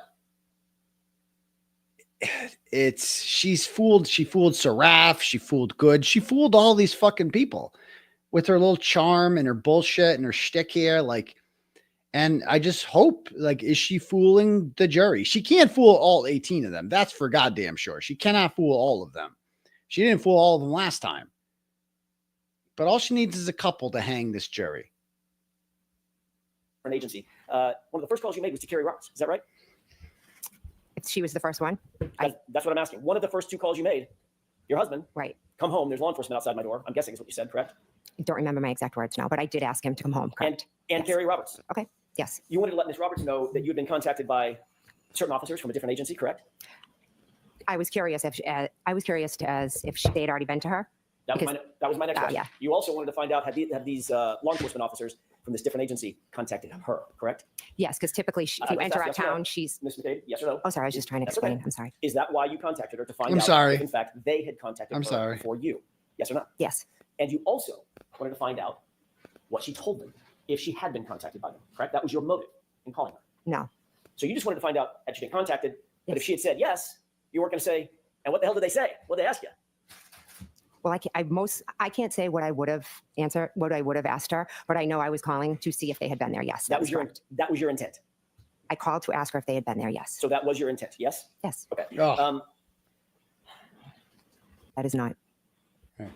Your motive in calling Kerry Roberts at that moment before your interview was to ensure that your story would line up with her story, Ms. McCabe. Isn't that right? This is where it starts getting good. Not. This is where it starts getting good. You wanted to find out if she had talked to these particular law enforcement officers and what she had told them so that your story could somehow align or it could inform how you responded to questions. She's telling them everything. Isn't that true? That's not true. We both know what happened. We don't have to have a story. There is no story. There's what happened, and that's it. So if that's true, Ms. McCabe, you have no reason to call Kerry and ask her if she'd been contacted by these law enforcement agents because it's just the truth, correct? We're going through this whole. Here we go. experience Here we together. go. We call each other about everything. Look at it. Look at how she looks at the jury. Like, we're going to. We call each other. Like, she just looks at them for reassurance. Like, you guys believe me, right? You guys, we're just. Oh God, this is normal. Like, everything we're doing is normal. You guys believe me, right? Her constant need to look at them because this is who she is. This is what she's done. This is how she's gotten as far as she's gotten. She looks Steve Seraph in the eyes and just convinces her, like, no, we're just completely like, no, this is normal. Oh my gosh, he never came in the house. Oh my God. Thing more than that. I'm sorry. Let her finish. I'm sorry. I'm sorry. There's nothing more than me calling and saying, hey, did they come to your house? That's what we did when the media showed up. Here we go. When Miss Reed's private investigator showed up, we just give each other the heads up. Here Hey, it is. somebody's coming. Because we're just like normal moms. We're not used to this. Because we're just like normal moms. Like, I gotta slow that down. That we're just like normal moms. We're not used to this is just fucking priceless. Again, I already made t-shirts. Showed up. We just give each other the heads up. Hey, somebody's coming. Because we're just like normal moms. We're not used to this. Investigator showed up. We just give each other the heads up. Hey, somebody's coming. Because we're just like. There it is. This face for sure. Because we're just like normal moms. Like, like we're like normal. We're not like regular moms who get visits from FBI agents. So like if you were like the kind of mom who usually gets visited by the FBI, you might react differently. But we're not like those kinds of moms. We're like regular moms. So like we're not, you know what I mean? We're just like regular moms. Like that to me is the line of the freaking trial so far. We're just like regular moms. We're just like not used to this, So we're just like regular moms. And yes, I have made, is it hidden? Oh, maybe we can make these public. I'm not sure. I got to talk to Laura. Wait, no, I didn't mean to publish that. Oh shit. Yeah, we have these in the store. I already ordered mine. It'll be here soon, I hope. Yeah, like Bella's mom. We're just like regular moms. There it is. I can't wait to get mine. We're just like normal moms. We're just like normal moms. There it is. Anyway, that was just such a perfect line. Anyway, back to this. Let's play some more of this. But I have some more thoughts on that one statement. Go ahead, Ms. McCabe, you can finish that. There's nothing more than me calling and saying, hey, did they come to your house? That's what we did when the media showed up, when Miss Reed's private investigator showed up. We just give each other the heads up. Hey, somebody's coming. Because we're just like normal moms. We're not used to this. So, first of all, there's nothing normal about being visited by the FBI, no matter how much you want to make that normal. There's absolutely nothing normal about that. And now what she's inadvertently done with the jury is make them think in their heads, wait a minute. You're being visited by private investigators? You're being visited by who else did she say? Like, the media's coming to your house? Because you have to assume this jury doesn't know everything about this. They didn't know who Jennifer McCabe was going into this. And now they're like, why is a private investigator interested in you? Why is the media interested in you? You're just a mom, right? A witness mom. Right. But now they might start thinking. I think that might backfire. In making sure that the stories she tells are consistent with the stories you tell to different law enforcement agencies, correct? No, we are not telling stories. So let her finish. You said no what? I said, no, we're not telling stories. We don't have to compare. And if in fact what you're telling is just the truth, there would be no reason for you to inquire about who's contacted her when. There's no inquiring. It's like when the ice cream truck was at the store and I'm saying, did the ice cream truck come? It's really that simple. It's just like the ice cream truck. The feds are just like the ice cream truck. The feds are like, I swear to God, this was all coached. She had some sort of consultant to be like normal mom stuff. Ice cream trucks, 4th of July, kids run out, they get their push pops, they go in the backyard, they play baseball. Of course, baseball, most American sport you could play. And, you watch the fireworks. And you marry your high school sweetheart, and we all live happily ever after in Canton, and we never ever fucking leave ever. That's America. An argumentative question. Like she wants to be. I don't know if you've ever seen the show Desperate Housewives. Like she wants to be the moms of Wisteria Lane so badly. She thinks she's like Eva Longoria or some shit, right? She's not. Like she's just like that, unemployed. Just sits around drinking coffee all day, talking to the other moms on the phone. That's who she fucking is. That's who she wants to be. That's who she thinks she is. Responded in kind. Next question. Thank you.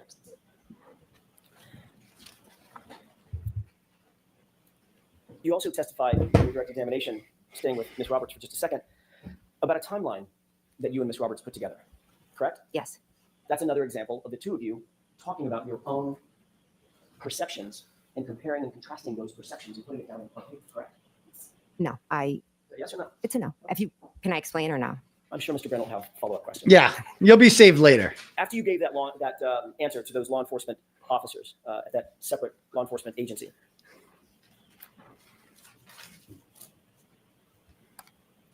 they asked you, was there anyone else that you contacted in that 10-minute period before we got a chance to talk to you? And your answer was no, correct? Correct. And that was a lie, correct? It wasn't a lie. No. Was it true? Oh. Was it the truth or a lie? It wasn't a lie. Okay, so it was the truth. You had not spoken to any other person between the time they contacted you telephonically. It's not a lie if you believe it. During that part of time, you didn't talk to anybody else or contact anybody else other than Matt McCabe and Kerry Roberts. Now you're testifying. That was a true statement. I can't answer that yes or no. So pretty binary. Had you talked, well, let me ask you this. In point of fact, you did talk to other people. You contacted others in addition to Matt McCabe and Kerry Roberts, correct? Yes or no? Yes, I did. Okay. So when you said no to the answer, did you contact anyone other than Matt and Kerry? That would be, by definition, Ms. McCabe, a lie. Because you got no. It's not a lie. Is there some shade of lie that I'm not aware of? And this is where you're asking the question. If I could explain, let me ask it will make more sense to you. Yeah, if you just let me. Let me go over this one more time, then I'm going to move on. The agents asked you, yeah. If you just let me pontificate up here, and by the way, there's no reason not to mention the FBI anymore after what she did to end yesterday's bullshit about, the FBI. The FBI investigation is over because of me. I ended it. It's like, how does that not open the fucking door to talk about the FBI investigation? Bitch, no, you didn't. I'm surprised they didn't say something right then and there. Agents asked you, in fact, did you contact anyone between the time we called you and set up the interview and the 10 minutes before we walked in the door? They asked you that question, correct? The objection sustained. Oh my God. I'm sorry. I meant the law enforcement agency. Oh yeah. Notice she said agent. He said agent, and he goes, "Watch your language." Agency. The agency. Yeah, right. Fucking cunt. That law enforcement agency, the members of that law enforcement agency contacted you. Sorry. They asked you who you had contacted between the time they first telephoned you and walked in the door 10 minutes later, correct? Correct. Okay. Data point number one. Data point number two. You told them Matt and Kerry, correct? Correct. You actually contacted, they then asked you, did you contact anyone else other than Matt and Kerry, correct? Correct. And you said no. Is that correct? At that moment, I said no. Yes. No, at that moment, because they had just come in my house. Only one person can talk. See how she's getting mad there? The word no. She was finishing her answer. I had said no. Look at, she looks right at the jury. She doesn't look at Alan. She's asking, Alan Jackson's asking her a question, and she knows how bad this looks. So she doesn't need to explain it to him because he ain't going to believe shit. So she needs to look at the jury and you guys believe me, right? Look at this master manipulator. I was in a situation where there are two officers from a different. I love when they say this, two officers from a different agency. I love when they say this about like, oh, I'm going to be honest with you. Has she not been honest up until this point? You're okay. Thank you. Agent had come in or asking me questions, or they had said, can I come in and ask you questions? At first I thought they were selling something. Then they identified themselves. I just dropped my kids off at school. Going to be completely honest. I hadn't brushed my teeth. So I kind of made some phone calls. This is so next question. Thank you. Ms. McCabe, after you said no, she just that talks. You hadn't contacted anybody else. Those two law enforcement officers from that separate agency who had told you it was a crime to lie to them, they left, correct? Yes. Subsequent to that, Mr. McCabe, your husband, objection. Sustained. What? They left you their card so you could call them if need be, correct? Yes, they did. And you in fact did call them back, correct? Yes, I did. Without telling me the content of the conversation you had, did you have a conversation with Mr. McCabe? Objection. Sustained. Why? Why can't he? I don't get it. Why can't he ask that? And say, I'm calling you back because my husband told me that I lied to you, and I better clear that lie up. So sustained.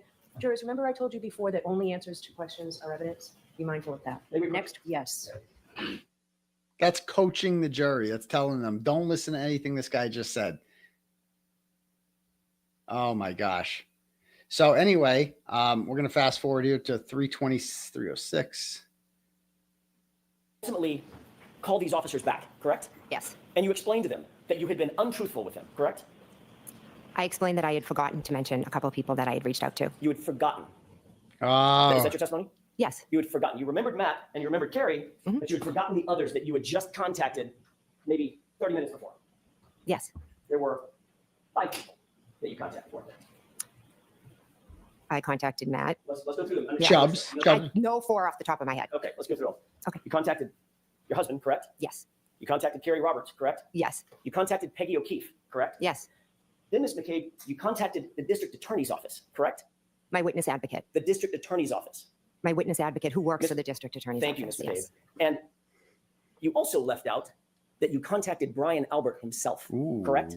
Yes, my brother-in-law. For some reason, your brother-in-law, who's the 30-year Boston police detective, correct? Yes. And on whose lawn John O'Keefe was. So Matt McCabe gives her some good advice. Like, bitch, don't lie to the FBI. Like, just tell them the truth. They don't ask questions. You can't fool these people. This ain't Michael Lank. They know the answers already. Don't fucking lie to them. Don't lie to them. Just go out and be normal and just tell the truth. Found dead or dying. Just don't mention the murder part. I'll allow that. Correct? Yes.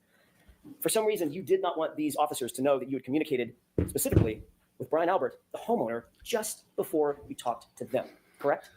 No, incorrect. There was some reason that was important enough for you to lie about that, even though you had been admonished that it's a crime to lie about that to those officers, correct? Incorrect. I didn't lie to them. I had forgotten who I had called. And all of a sudden, you had an epiphany right after they walked out the door? Yes. Okay. Pro tip. Don't testify that the reason that you lied and then suddenly told the truth was you had an epiphany. Like that's not believable. I don't even know what the hell is an epiphany. What's the technical definition? An epiphany is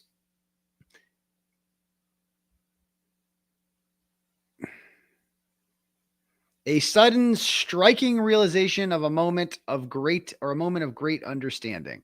Suddenly, it just suddenly happens. Suddenly, you like nobody's going to believe that you had an epiphany. Don't ever do that. Matt said, "Who have you spoken to?" Objection. I'm going to allow it. It's out. You're not to go any further.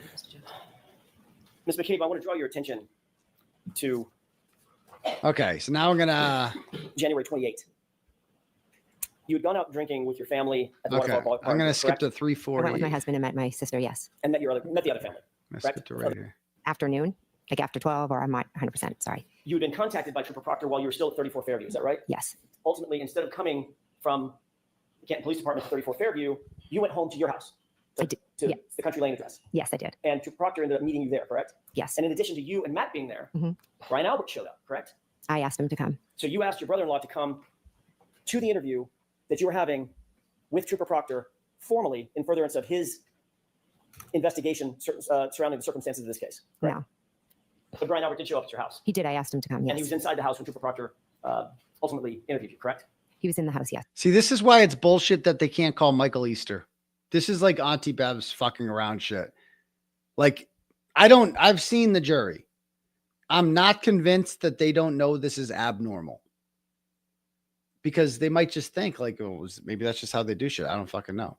This is why you need a trained investigator to say, this is not normal. Normal police investigations involving a murder, you don't have like unrecorded interviews at people's houses, and then you just get to invite all the other witnesses over. That's extremely abnormal. And the jury will never hear that. They will have to take Alan Jackson's word for it in summation that that's abnormal, instead of hearing a trained FBI investigator named Michael Easter who will say that. And that's fucking Auntie Bev's doing. That's her cooking this up, right? That's the first thing I thought of when I heard this was like, that's it. That was a real, I mean, she's going to be found. They'll never convict her anyway, but that would have been a really, really good witness, because I've seen the jury. They're just regular people.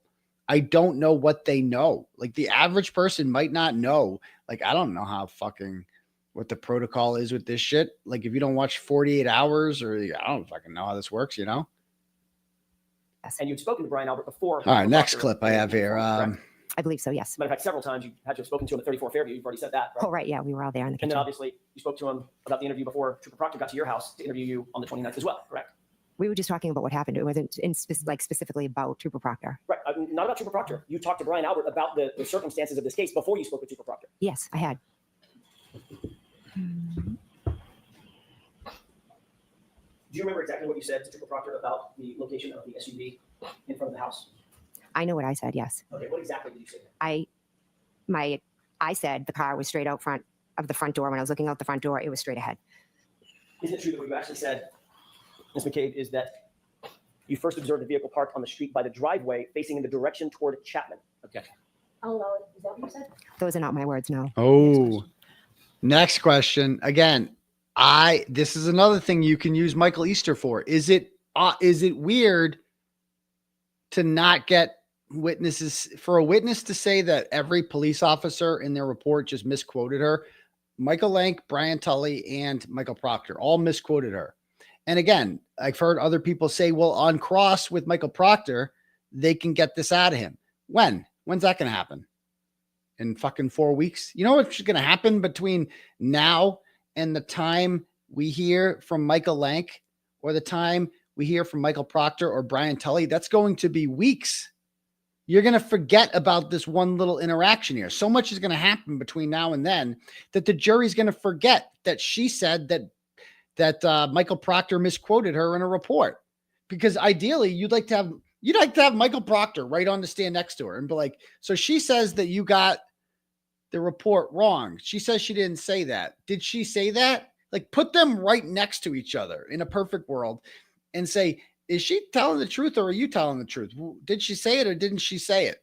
But it's going to be 4 weeks from now, and the jury's going to forget about this one interaction. And so I've heard a lot of people say, well, they'll get her up on interaction. Like, the biggest obstacle that the defense faces here is there's too much information, man. There's just too much fucking information coming at you too fast. And you can't sum it up in an hour, and they forget this shit. And it's just such bullshit. If it's not in their goddamn notebooks, it's like it never fucking happened.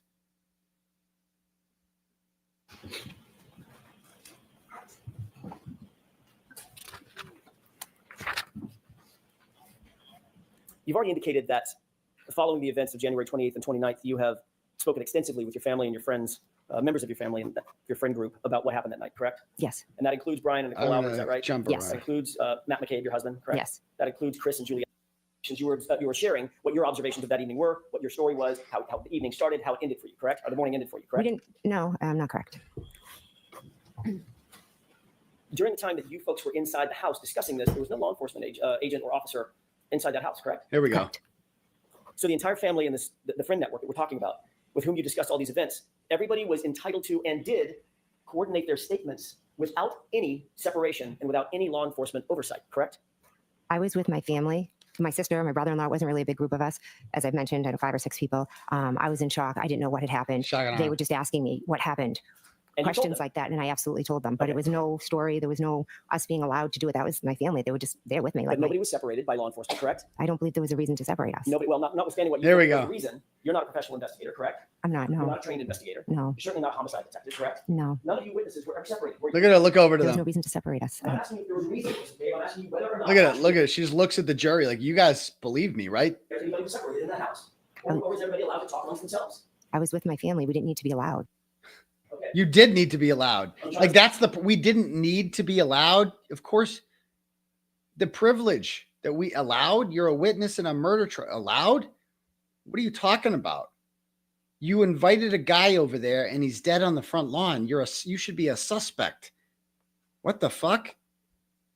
So that's obviously like, you listen to that shit. And again, this is another perfect example of why Michael Easter should have been allowed to testify, because he can be like, no, it's actually, you do separate witnesses. She's like, oh, you don't have to separate. What training does she have in law enforcement? This is such bullshit that Auntie Bev did not allow that guy to testify. Again, was anybody in that house separated? Were the witnesses separated from each other? The family, who are witnesses, were they separated from each other? All right, let's get to the Chloe part here. At that point, I don't think anyone but myself and Matt were maybe even witnesses. Okay. I'm not asking What? you your determination of who the witnesses. And right after John had passed. So she testified. The answer is she testified after the timeline was created, correct? And I put this, what about we want McDonough quote up here because it just reminded me of something. It's like Sean McDonough, when I had him on my show for the first time, was interesting. He had some insight because of his background in law enforcement. And he talked about how this was abnormal. That's why I liked Sean, was gave us interesting insight about, like, yeah, they should have cleared the house. This is what should have happened. This is how investigations work. Now, if Sean had just stayed in that role, it would have been great. He would have been useful to this. Instead, he turned into, I'm Sean in the Gulf fucking boomer extraordinaire, and I'm going to single-handedly solve this with my 5 guys. That's when things got a little fucking out of control and it went too far and it went right to his head. But he did have some good insight early on. Brian Albert and his family had a dog on January 29th. Here we go. 2022. Did they not? Yes, they did. What was that dog's name? Chloe. What kind of dog was Chloe? German Shepherd. Do you know if it was a purebred German Shepherd or a mix of Malinois and German Shepherd? Or do you know? I have no idea. Big dog. Yeah, good sized dog. Yeah. 70-pounder. I don't know its weight. Wasn't a little munchkin dog. It was No, full size German it's Shepherd. a full size. Yeah. On the morning that you described going into the house, January 29th, 6:40 a.m. or so, you indicated that you burst into the bedroom to wake your sister and Brian Albert. Is that right? Yes, I went into the bedroom. It's still dark out, correct? Yes. There had been relative chaos on the lawn for a number of minutes, from about 6:10 until at least 6:40. When we went in, there were still emergency vehicles with lights on and engines running. Chaos, relative chaos, bedlam, as somebody has said. Bedlam. Lawn, Here we It go. was more on their side lawn and down the street, kind of like all the cruises. A lot of them were behind their yacht. Right in front. Do you notice that? Listen to that lie. And this is how I know they've been coached.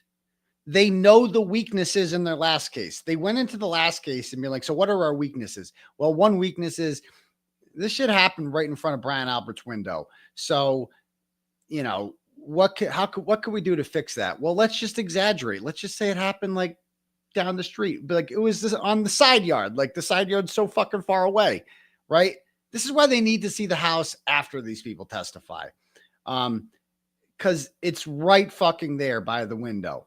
Brian Albert's window is right here. That's Brian Albert's bedroom window. All right. So that's the closest part of the house to where it is. And she's making it seem like, oh, it was way down the fucking street. No, it was right there. It was right there. To the side, in the side yard. In the Of 34th side. Fairview, yes. On the lawn of 34th Fairview. Yes. Where first responders were responding, correct? Yes. You said my client is screaming to the top of her lungs. Is that right? Yes, she was. And Terry Roberts was screaming back at her. Yes. Shut up, shut the fuck up, right? Yes. Why is she laughing? Did you see that laugh? Yes. You said my client was screaming to the top of her lungs. Is that right? Yes, she was. And Terry Roberts was screaming back at her. Yes. Shut up, shut the fuck up, right? Yes. Did you see that? She thought that shit was funny. What kind of heartless piece of shit says something like that? Like, shut the fuck up. She's in trauma. She actually laughed on the stand about that. Like, that was funny when Carrie told her to shut the fuck up. That was funny. Cunt. Then at 6:40 a.m., under the cover of darkness, you walked in the unlocked front door of Brian Albert's house, correct? I went into my sister's house, correct? It wasn't Brian Albert's house? And Brian Albert, yes, I'm sorry. You then climbed the stairs up toward the bedrooms, correct? Yep. Yes. You walked into the bedroom door where Brian Albert and Nicole Albert, according to you, were sleeping. Is that right? Yes. So you would agree that you unexpectedly, in terms of their view, unexpectedly walked into their house basically in the middle of the night, middle of the morning. Yes. You indicated that when you went through their bedroom door, you sort of burst through, correct? I opened the door. I don't know if I used the word burst. You previously indicated that when you went through the door, it was She chaotic just, because you were so... again, she realizes the word burst is bad. I think she said burst last trial. And she realizes that's a bad word because you burst. That sounds loud. That's going to wake Chloe up. So she talked to a consultant. It's like, no, don't go with burst. Use softer words than that. Use softer words than that. Amped up from the events. Is that right? I don't know if I used those words. And yes, the time. Did you say that you were loud or quiet? Has changed. That's right. I think as I explained earlier, I was like where everything was going. She's struggling because she's like, well, if I say quiet, that's fucking weird because I should be panicking right now, right? So, but if I say loud, that's a problem because Chloe will wake up. Going on around me, and I was kind of like in just a state of shock. And I remember thinking, I don't want to startle them, but I have to wake them up because obviously when I wake them up, they're going to be panicked and think something terrible happened. Well, why didn't you want to startle them? Something terrible had happened. I didn't want to give them a heart attack when I woke them up. But you didn't walk up and just nudge them and say, hey. You don't want to give them a heart attack. That's what you were thinking about. I don't want them to panic. Why the fuck wouldn't they panic? There's a dead guy on their front lawn. Like you wouldn't have a heart attack, but you should definitely be alert from after that. Like, why wouldn't you want to wake them fucking up? Like, you're going to be gentle about it? No, there's a fucking dead guy on lawn. Wake the fuck up. Let's go. Cool. Honey, can you wake up? You didn't do that. No, I was like, Brian, Nicole, wake up, wake up. Okay, exactly. But you weren't saying it that voice either. You were saying, Brian, Nicole, get up. I'm not sure if it was that loud, but I definitely was. You definitely like trying to wake them up. Yes. What? Pick What was one. the dog's reaction? I don't recall seeing the dog. So This is going to be a problem for Brian and Nicole Albert, both of whom testified at the first trial that Chloe testified that Chloe was in that room. Okay. That Chloe sleeps with them. If there is a single dog owner on that jury, especially a German Shepherd or a Belgian Malinois or any dog of that size, right? They're going to realize this is fucking bullshit. Like, no fucking way. All it takes is a dog owner to know how bullshit this story is right here. So this is going to be a problem for Brian Albert, and I'm going to be very interested to see if he changes his story to say the dog wasn't in the room, because again, last trial is not supposed to matter, right? Like, that will be interesting to see if they go with this, because it doesn't line up. There's no fucking way you can burst in that room. A dog's there. A dog doesn't wake up. Dog's not barking. It's face off. Now, I don't understand why these motherfuckers don't just say the dog's in the basement. That's what I would say if I was them. I don't want to give them any tips or ideas, but I would say this dog, who Brian Albert has testified is not good with strangers. Well, there was a whole bunch of people over the house last night, and one of them is Brian Higgins, and he looks like a douchebag. And if I was the dog, I'd bark at Brian Higgins. So the dog was being problematic. So we put the fucking dog in the basement, and the dog slept in the basement. That's what I would say. That would be my lie, but I don't want to give him any ideas. I'm just saying this whole thing, the dog was in the bedroom, that ain't going to play. according to you, to the dog at least, when you get in the mind of a dog, a relative stranger walks in the front door, climbs a set of stairs, the house is completely dark, walks into a bedroom door and starts barking. The person starts barking, "Get up, wake up, Brian, Nicole." And you don't remember seeing or hearing a dog at all. Okay. Sustained. As you indicated, it's not that the dog wasn't reactive, it's that you don't remember the dog even being there, correct? I have no memory of the dog, no. But you do know that that dog sleeps in Brian and Nicole's room, correct? It may, I don't know for sure. Okay, I'm going to skip to the next part. You know now. Window, you saw Miss Reed's SUV directly in front of you. Right behind that, in line, was Brian Higgins' Jeep, and behind that was Ryan Nagel's truck. Is that right?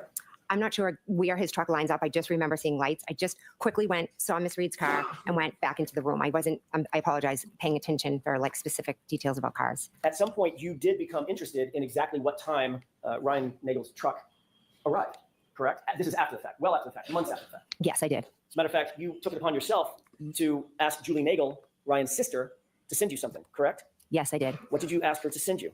I ran into the two of them. I didn't ask you who you ran into, just what did you ask her to send you? Oh, okay, I'm sorry. A text message. A screenshot of a text message. Yes, a screenshot of a text message between Julie and Ryan Nagel. You knew at the time that Miss Nagel, very obviously, was a percipient witness in this case, correct? I believe so. It was very early on. I mean, She's like thinking in her head, wait, was this before or after we were hiding Julie Nagel from them? Because Julie Nagel didn't testify for 9 months. So Julie Nagel was not a witness in this until they decided to finally interview her 9 months afterwards. In the house. Yes. She was in the house when Miss Reed's vehicle appeared, correct? Correct. She was in the house when you were looking at the vehicle. Correct. She was in the house when everybody came home came to 34 Fairview from the what I call Bar and Grill, correct? Correct. She was interacting with others inside the house at the very time we're talking about, right? Yes. She went outside at some point to talk to her brother outside the house, right behind the SUV that you're describing as Miss Reed's SUV, correct? Yes. So you knew that she was, and you knew all this when you asked her for that screenshot. I was trying to piece together. You knew all this when you asked for the screenshot. You knew what her position was in this case, correct? She had no involvement. What happened I outside didn't ask is you if she had different. involvement. Let her finish her answer. There we go. Look at Go that. ahead. See how mad she's getting? What happened outside was separate from anything that happened inside. I'm going to ask you again. You knew all of that information, that Julie Nagel was. Again, we have been on, I highlighted this part because we have been on this question now for 120 seconds about a simple question about a screenshot. Did you ask for a screenshot from Julie Nagel? A recipient witness in this case, as was everyone else inside 34 Fairview, when you asked for that screenshot, correct? Yes. That is another example of you coordinating information with other witnesses in this case, correct? No, that is not correct. Were you ever advised by Michael Proctor not to coordinate information with other witnesses in the case? Did he ever say, don't do that?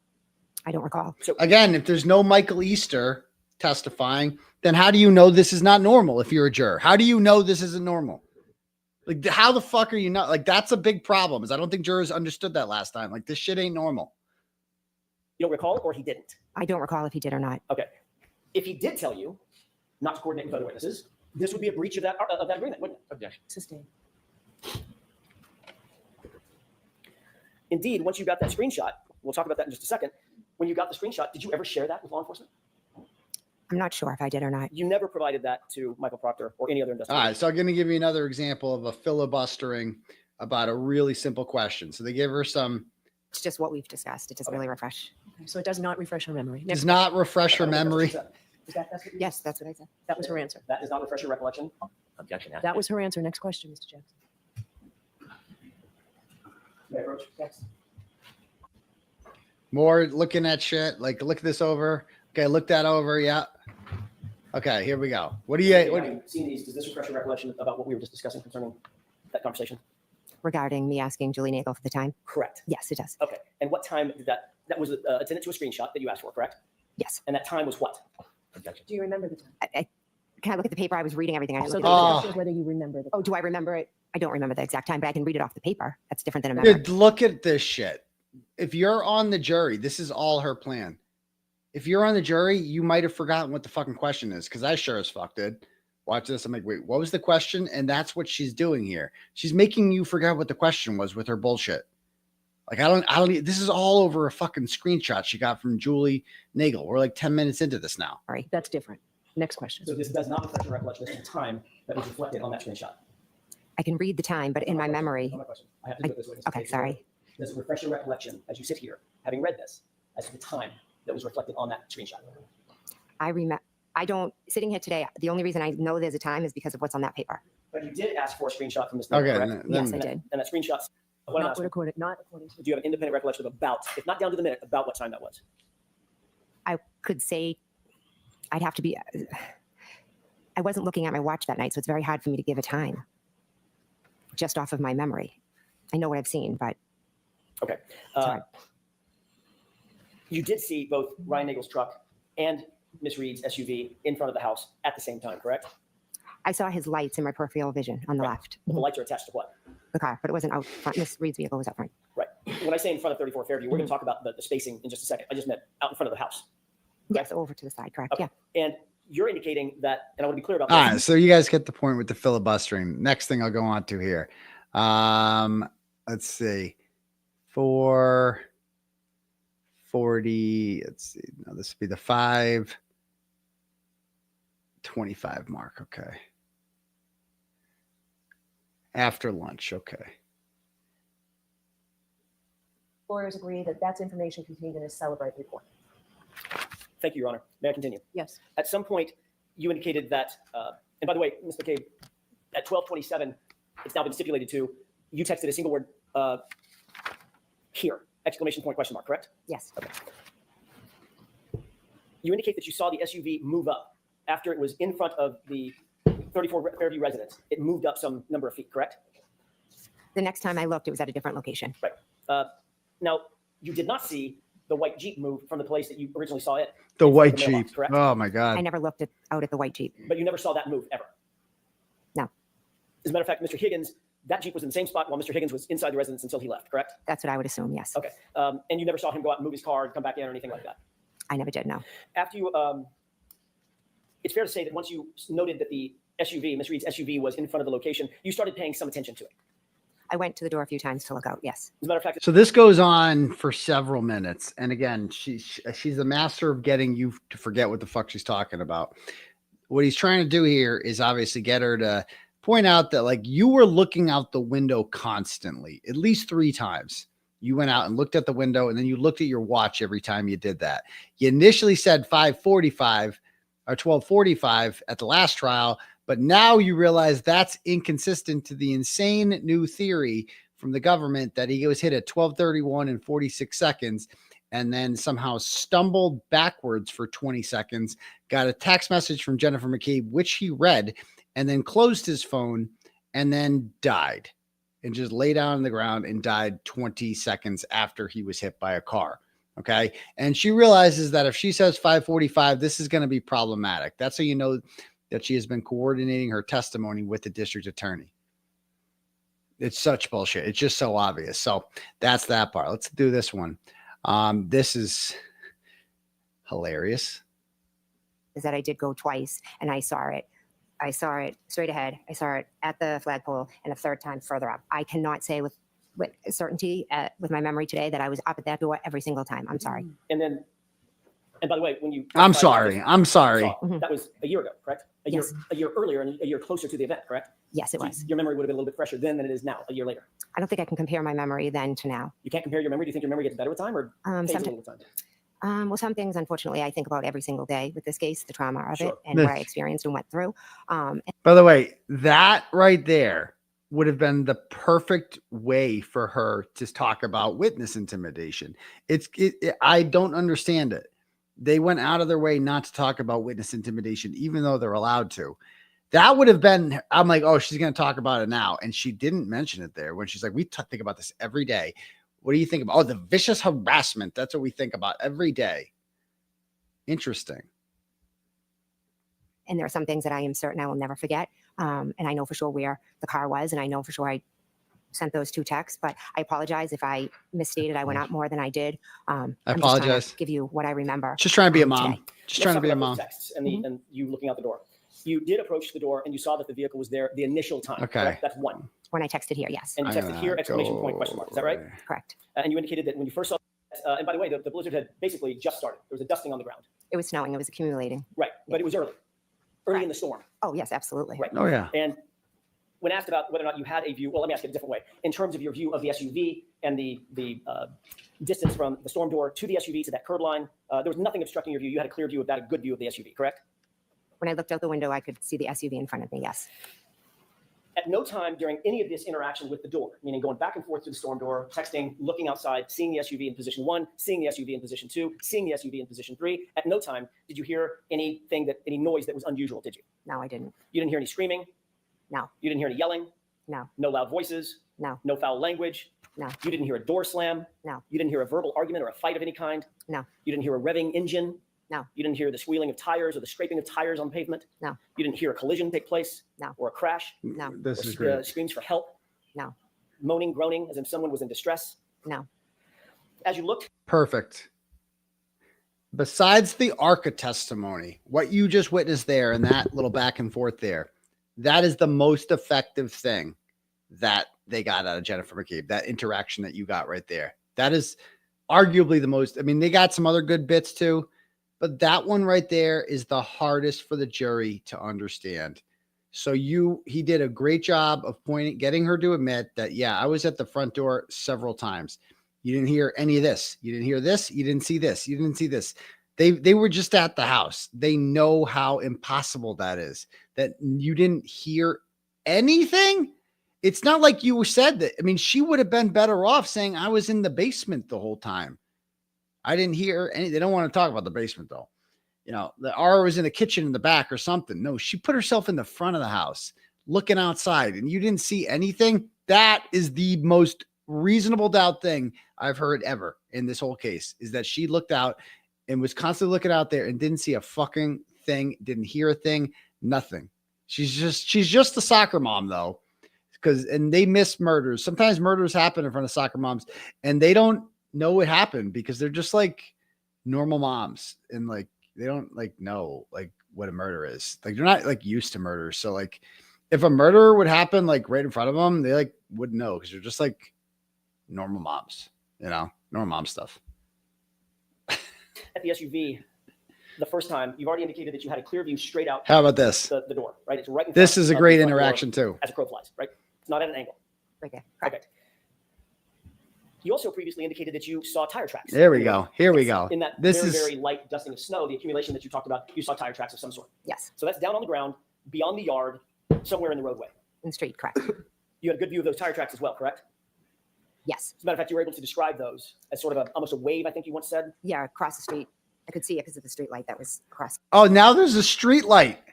Now there's again, this is how they've worked out their fucking testimony.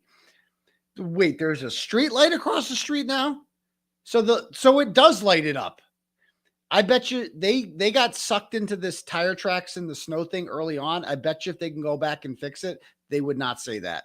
because that is a problem. Seeing the tire tracks in the snow, they bring up the tire tracks because they're trying to be like, oh yeah, like remember they did the 3-point turn thing initially, the death by 3-point turn. So that's why Matt McCabe said he saw V-shaped tire tracks in the snow, because that's evidence that, oh, a 3-point turn must have happened here.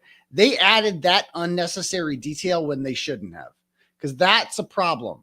Because if you can see, first of all, there wasn't enough snow at the time. We've seen the Canton Library footage from 12:30.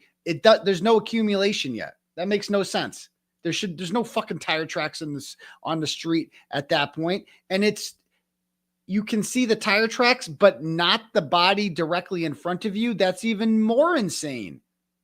That's more insane. Like, these people have zero peripheral vision, none. They lock in on something and then everything else in the vicinity just disappears from their fucking eyes somehow. It gets bizarre. Bizarre. Okay, and that presented at least enough illumination based on your view. You could see the tire tracks in the snow. Yes, over to the left, yes. Over to the left. And you left. detailed not just the shape of those tire tracks as being sort of like a wave, but where those tire tracks were, correct? That's, yeah. Where did you see them? I believe over to the left. Oh, yeah. Oh, sorry. Straight. She's like basically that the tire tracks were far away from where the body was, which makes even less fucking sense. So what, were they near the white Jeep, these tire tracks? What the fuck? Looking outside at the SUV, I'm just going to turn my back to the jurors for a second. For perspective. You're looking outside the door. When you say straight out, the SUV is straight outside. Because remember, the government has to prove that John O'Keefe was hit by a car. She's a key witness. She was looking outside constantly, and she didn't see or hear John O'Keefe get hit by a car. She's a great witness. Like, that's great testimony for the defense as far as reasonable doubt goes. To the left of the SUV on the ground, that's where you saw the tire tracks. Yes. Like somebody might parallel park or something.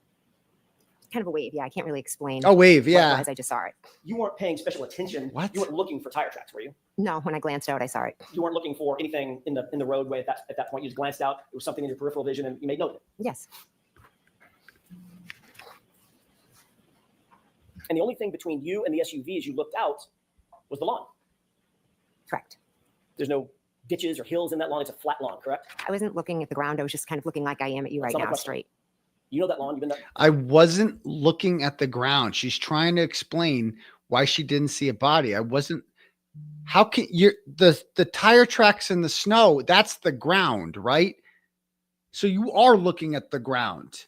You're just not seeing what's in front of the ground, what's direct. Like, there's no fucking way you can believe this. And you've even added a goddamn street light, which would even be more likely that you'd see John's body. The house 100 times, 500 times. There's no ditches or berms or hills or mountains on that lawn. It's just a flat lawn, right? I guess you could categorize it as flat, yeah. Yeah, I guess you could, yeah. Why not just say yes? Can we take a look?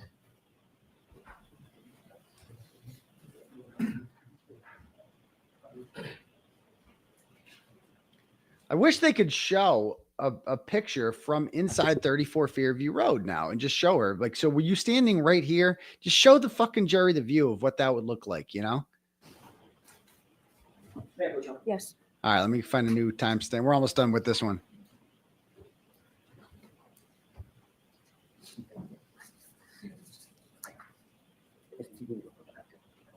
Okay. Can you take a look at that photograph for a quick second? Tell me if you recognize it. I do, yes. What do you recognize that as being? 34 Fairview. That's the same photograph with just a little modification on it that you saw a few minutes ago. Yes. Your Honor, I asked if you marked this. I didn't. John O'Keefe, 6'2". I didn't look for a body in the snow. I didn't ask you if you looked for one. You weren't looking for tire tracks. Oh, that was a great line. Hold on. I was looking in the direction of the flagpole at the vehicle. Yes. Right. And you saw no body in the snow, did you? I didn't look for a body in the snow. I didn't ask you if you looked for one. You weren't looking for tire tracks either, were you?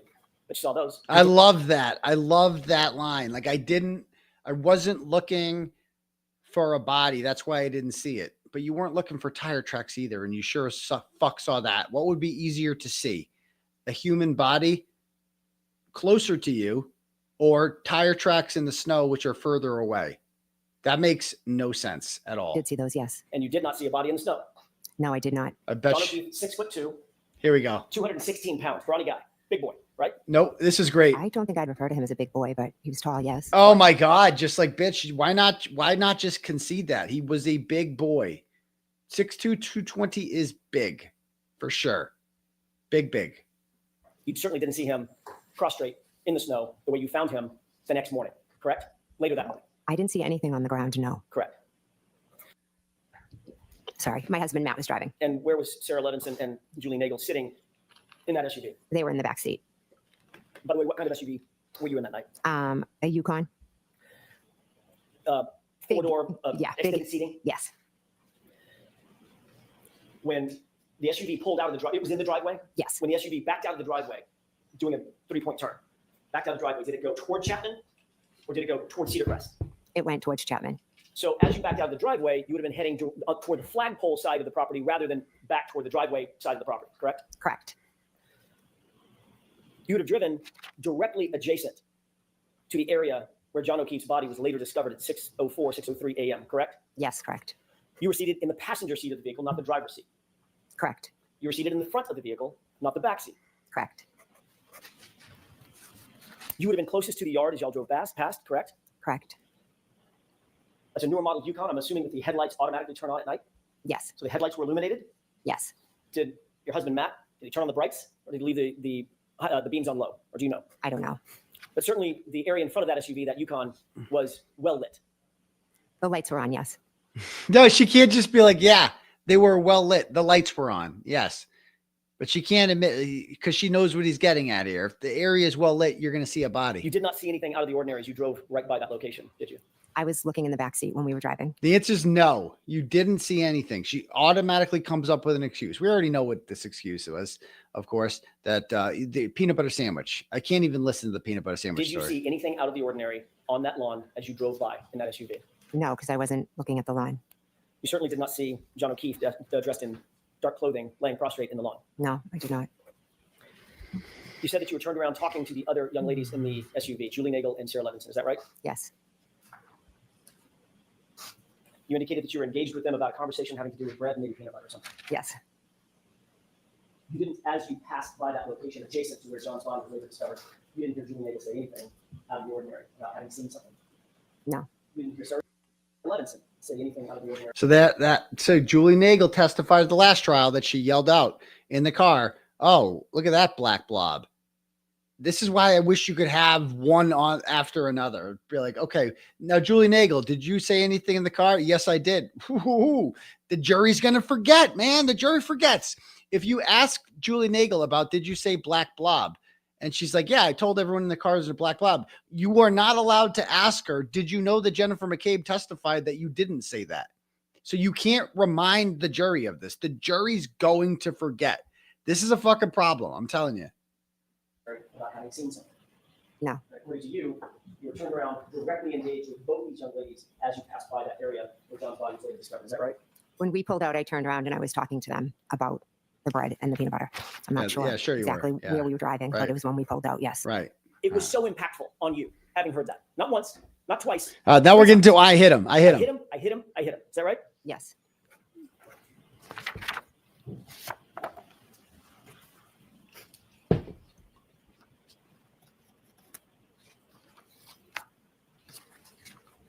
Thank you. Take a look at that document. Tell me if you recognize it. So I time marked this. This is the 6:10 mark on the Court TV stream where he starts asking her about I hit him. She told the grand jury that Karen Reed had said, could I have hit him? Did I hit him? Her story has since evolved. So he confronts her with the own grand jury testimony where she didn't say anything about I hit him. Now she says she said. Now she's 110% sure, but she just didn't mention it back then. And this goes on. I timed it for 13 minutes. This goes on. Okay. She finally admits at the 6:43 mark. So I am going to skip. So this is when they start handing her the grand jury testimony. This is at the 6:10 mark. I am going to skip to 6:23 mark.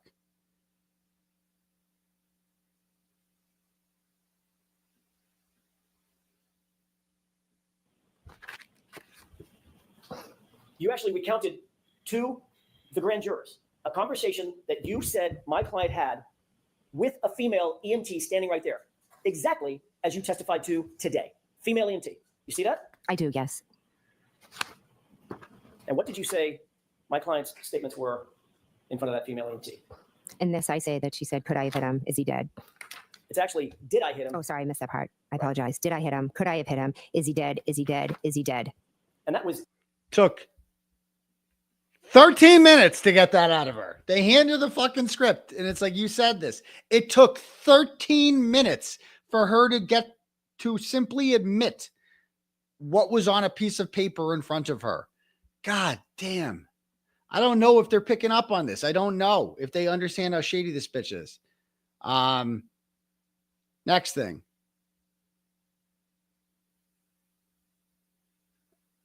All right. Michael Lank part. Okay, I'm going to skip to this part at the end here. Auntie Bev being Auntie Bev.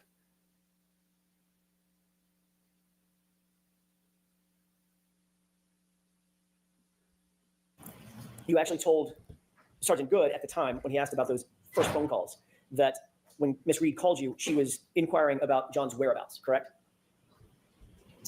Again, I don't recall my conversations with Sean Good. You certainly never mentioned to Sergeant Good the incessant screaming and hysteria that you've described here in court. Objection. Sustained. Did you ever mention anything about an argument or a fight to Sean Good? Objection. Sustained, Mr. Jackson. She said she didn't remember. Next question. I have to go through the series of machinations. I don't know what she remembers and doesn't remember. Next question, Mr. Jackson. Jesus Did you mention Christ. anything about a cracked taillight to Sergeant Good? Objection. Sustained. Do you have no memory at all about what you talked to Sergeant Good about? There were many officers there. Right. And like I said, I know I talked to Sergeant Good, but I do not remember the specifics of my conversation during that chaotic scene. Okay. I'm sorry. Let me ask a different question. There were many officers there, and many officers were asking you questions. Again, Auntie Bev just saving her one piece after another. Okay, cool. I'll be right. I'm going to play this just for a minute. I got to be right back. Hold on. Watch this for a minute. I'll be right back. Give me a minute. Correct. Did you ask, I'm sorry, did you tell any officer while at the scene that during those first few phone calls, first couple of phone calls with Miss Reed, that there was incessant screaming and hysteria? Again, there were many officers asking me questions. Most of them were regarding who John was, if he had medical issues or concerns, things like that. Right. It was a chaotic scene. I don't remember any specific questions about phone calls. I apologize. But you did tell at least one officer about the initial phone call that you received indicating that John may be missing, correct? I possibly said, I got a phone call and that's why I'm here. We all came out to look for him. I apologize for not remembering specifics. Did you tell any officer at the scene anything about an argument or fighting that Miss Reed said occurred on that first couple of phone calls? Again, the conversations were very brief and they were with a lot of different officers. There wasn't yes or no? in-depth conversations. Yes or no? Let her answer the question.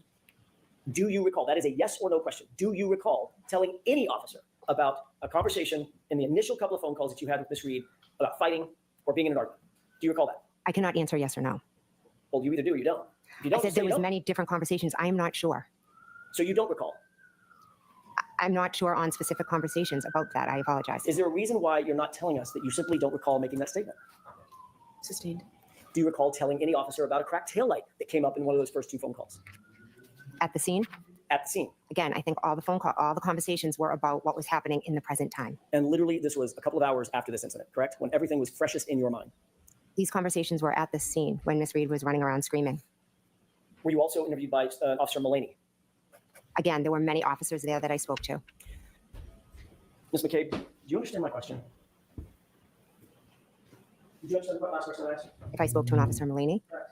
Again, I could have. I am not sure. I don't remember every officer. It was a chaotic scene. I had just found my friend on the ground. So the answer is, I don't remember. I don't remember speaking to him. No, sorry. All right. Sorry about that. All right. So let's do some turtle chats. And then we'll go on to the second day. We got a long way to go. Holy shit. Gonna be a long show. Strap up. All right.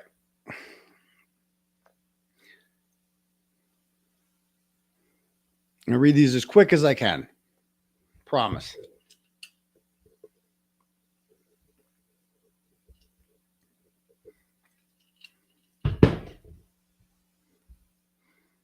Oh my gosh. A lot of turtle chats. Holy shit. More money, more problems. Sorry. All right. Starting with Courtney.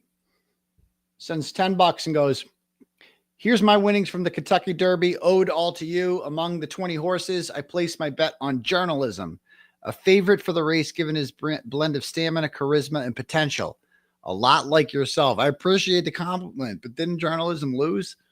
I'm just saying. Thank you. Next up. Hoslong to eat that butt.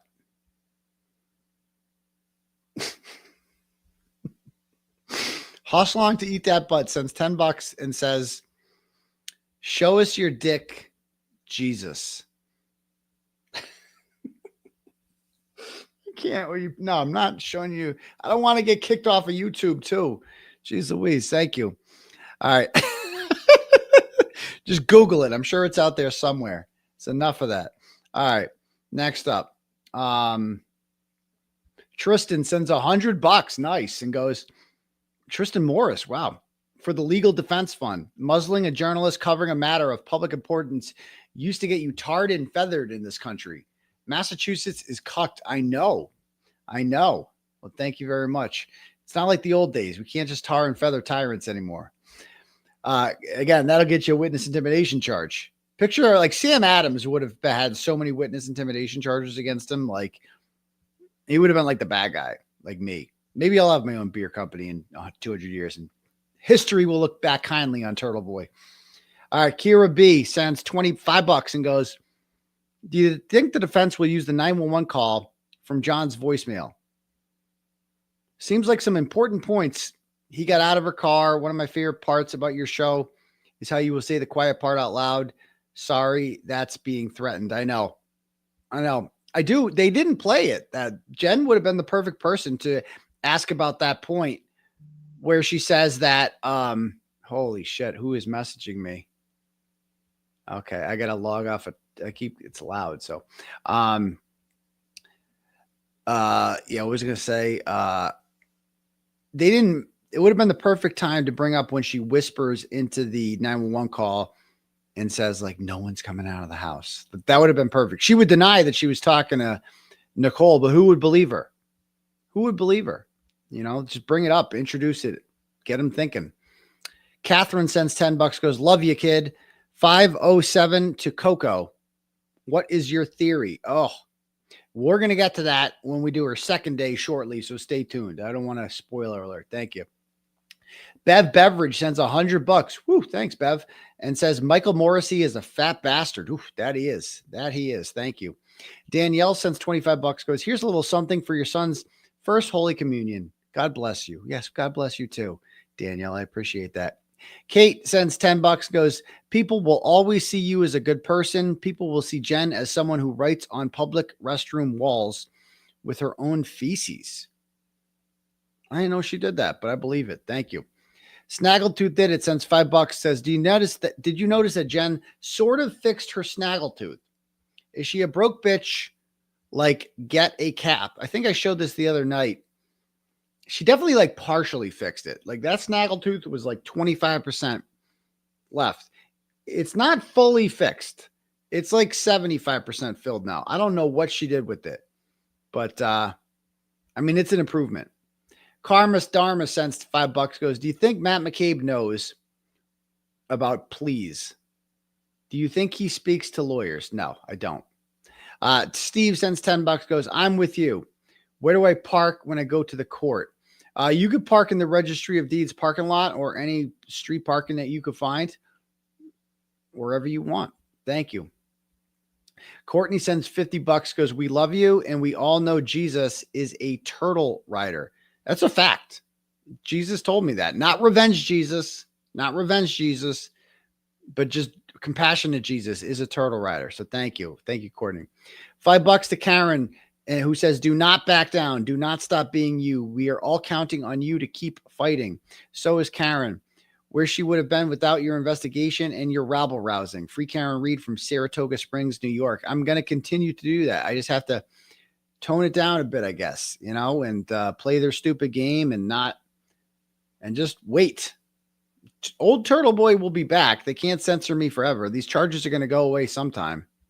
I ain't going to jail. Jared sends $5. Goes, Hank's rant about neighbors coming outside was a moot point. They didn't care about a bunch of women yelling or drunk at 6 a.m. But by the time the cops quickly came and it's been noticed, no normal neighbor goes outside to someone's house with cops all over to interfere. I'm sure they were plastered to windows looking through, but Brian never came out when it's his house. Holy fuck. I know. And that's not going to play well when they introduce pictures, because you know who's on the defense witness list? The Asian house people, 32, and they have pictures from that morning. Oh, what a good witness they'll be. I hope to God they call them. Please call them, defense. Thank you. Dr. William Von Billington III sends $10 and goes, during Cross of Jen, it was revealed that they had handed Carrie Roberts a phone and that Jen and Matt were listening in on her interview with Proctor. Since Jen and Matt were live texting during Carrie's interview, has it ever been suggested that they maybe planted a burner phone in the room and wiretapped the interview? Okay, thank you for your $10. Next one, thank you. Nurse Deb sends $10 and goes, I love the shirt. Jen's group texts, not one talking about the shock of her friend John O'Keefe being found. She is a lying piece of shit. I know. They don't ever talk on there about like, oh my God. We never see the text messages where they're like, oh my God, what can we do to help John's family? How can we step up and take care of these kids? What can we do? Does anybody know how Karen's doing? Has anybody talked to her? Like everything is just about like, you could not possibly be shadier than they were on those text messages. You're absolutely right. Thank you. Beth sends $5, goes, happy 50th birthday, Larry, long cat.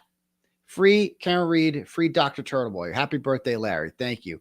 Jackie sends $25 and goes, it makes me sick knowing that those evil, corrupt losers are trying to do to you, and watching this corrupt, biased Bev lead in the prosecution witnesses to say what Hank wants them to makes me sicker. Pray for justice comes for them all. Free Karen Reed and Turtle Boy. Justice for John OJOA. Thank you very much. I appreciate that, Jackie. And, I'm going to keep doing my best here. Thanks. Eddie Porkchop sends $10 and goes, Jen hasn't been CPR certified in 30 years, yet she claimed to told the jury about coaching daughter's sports teams. Don't all coaches in Massachusetts have to be certified in CPR to coach a sport? I mean, I haven't been CPR certified in like 20 years probably, and I coached my kids' basketball team, so I don't know about that. Thank you. Beverly McMichael sends $25, goes, respect Turtle Boy, corrupt DA, corrupt judge, corrupt cops. Free Karen Reed, always. Love from New Zealand. I love it. Some Kiwis, some turtle Kiwis. Thank you. A-Rod sends $10 and goes, what will these make-believe witnesses do after Karen Reed is acquitted? They can't go after you anymore. Hang in there. 6 more weeks. Exactly. Pray to God Karen Reed's finally acquitted and this shit ends. Nothing. That's what they can do. Nothing. Just go back to their bitch-ass lives being bitches. Rosie sends $10, goes, I was legitimately stressed for you on Wednesday. I felt sick from it, and I'm all the way in North Carolina. Just chatting to say I'm trying to channel my worries into good vibes your way. I trust the universe is working in your favor because you are a person that makes this world a better place. P.S. Listening to Mr. Costco talk about cop oral sex and YouTube presentations at 0.25 talking speed is something else. Like, what is actually happening? I know he just got up there and was like, he talked about Lizzie Proctor giving oral sex to his husband. Oh, good God. Throw him in jail. Okay. Fucking Smitty sends $10 and goes, Jane McCabe made sure to fix her print piranha teeth and to whiten them from this time around. She didn't want to see her ugly self on YouTube, but her jaw is still crooked. Free Karen Reed and Turtle Boy. Well, thank you, Smitty. Haley sends $15 and goes, buy some skates for the thin ice. Don't let the man get you down. I'm just going to stay off the thin ice. I'm going to stay where the ice is a little thicker. So thank you. Sandra sends $25 and goes, it pissed me off so much when Jen said that she helped the FBI and because of her, they closed the case. How can she just lie on the stand like that? I'm shocked that Alan Jackson did not cross her on that. And I'm hoping that somewhere down the line that is revisited again. The Albert Family Rock sends $50 and goes, shout out to Young Jerks for covering your hearing. I don't think anyone else had the live stream. What the Commonwealth is doing is appalling. They're suppressing free speech and journalism. Runkle's commentary was good too. Yeah. Without Mike streaming that, no one would have been able to see it. I got to see Mike the other night at the fundraiser in Peabody. Great guy, not a bad dancer either. That was good to see. Having a great time with the ladies up there. You realize what the audience is when you go to like a live event. You're like, oh shit, the audience really is 80% women. Like, holy shit.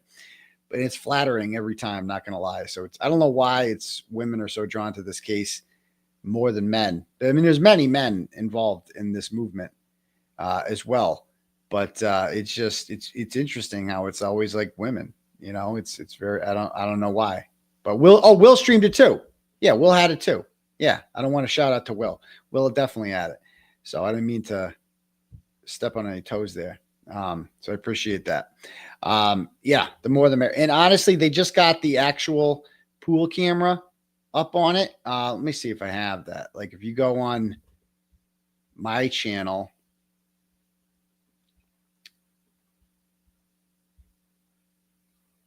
just go on videos, and yeah, it's up there. If you go over here,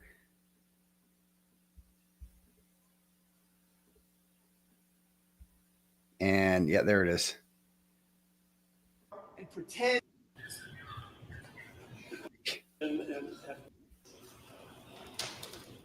Yeah, they're zooming in on me. Yeah, okay. In shots. So I'm trying to just without the all right. Anyway, material, it all to this. All right. Anyway, yeah, you guys can watch that on your own. There it is. All right, cool. All right. Anyway, back to this. Next up, we have Danielle sends $5 and goes, "Great duo. You're free. Stay free for your kids. We don't mind if you turn it down. You're hilarious regardless, and I keep watching. As a mom, a normal mom, I can totally agree kids come first. P.S. I'm wondering if speaking in initials would help. Could you say BT, MP, JM, etc.? Not anymore, because you gave it away there, Danielle. But no, I'm just kidding. You couldn't do it anyway. Thank you." Michael in Geneva sends $5 and said, I would give up my tent for both yours and Karen's freedom. Keep being you, Doc. I think I know who that is. Sending Michael in Geneva. When I used to lifeguard at Bell Pond in Worcester, there was back in 2004 in the summer. I was a lifeguard, and Bell Pond is in like the ghetto. And there was this homeless guy named Michael, and he had this girlfriend named Geneva Sue, who was mentally retarded. And he was a raging alcoholic, and he would show up sometimes, white guy, like claimed he lost his marbles in the war. I think he's just an alcoholic, and would just ride he would steal wheelchairs from the hospital down the street and ride them into the water. And he would just start yelling racial slurs at all the Puerto Rican kids, because everyone in Bell Hill is Puerto Rican.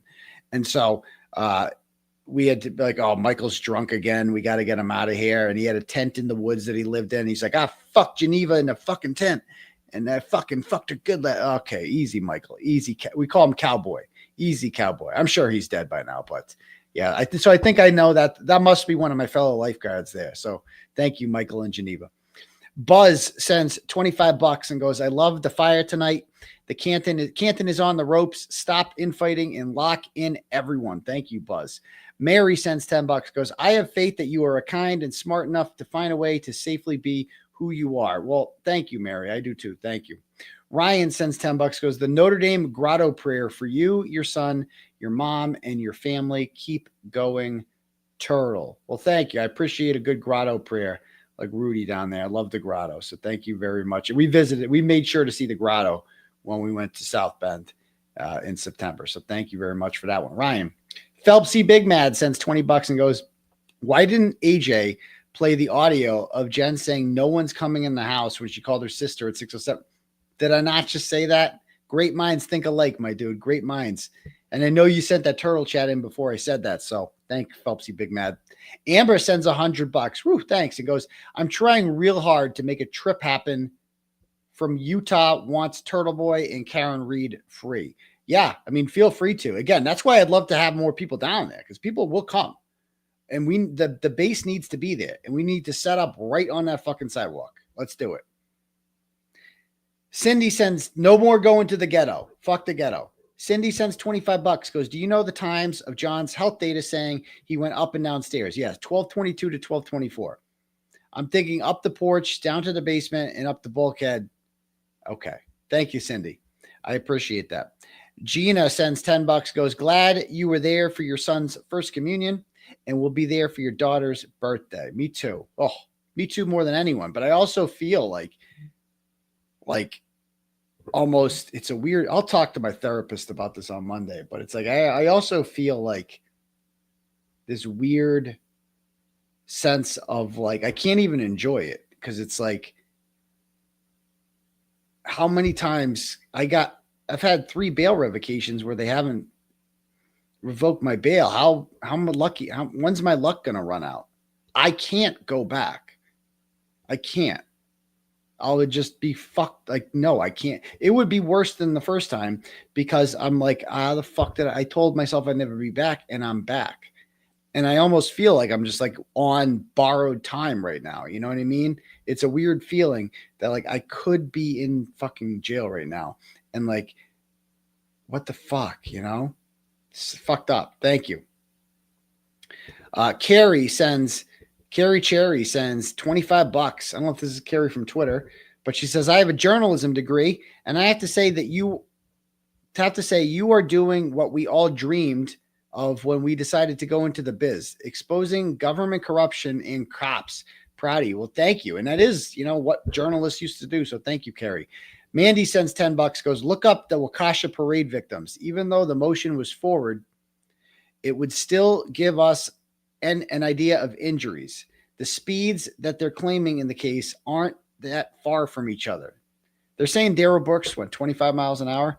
John O'Keefe's injuries are nothing like the victims of the parade from Darrell Brooks. Nothing. Interesting, Mandy. Thank you. Jay sends $10, goes, do you think Krusty and Peggy Bundy bond over both losing 2 of their kids? Wait, did Julie Carpenter lose her kids too? I don't know. Is that true? I don't want to spread rumors if it's not true. So thank you for that. Next up, Guy sends $10 and goes, it sucks so bad what this police state is putting you through. Please tell us how the North Shore fundraiser you fought for turned out. It was amazing. It was amazing being in there. The positivity in that room. Oh, amazing restaurant too. Check out Toscano Forno if you ever get the chance. Looks like a great time there. So that was really cool. All right, next up.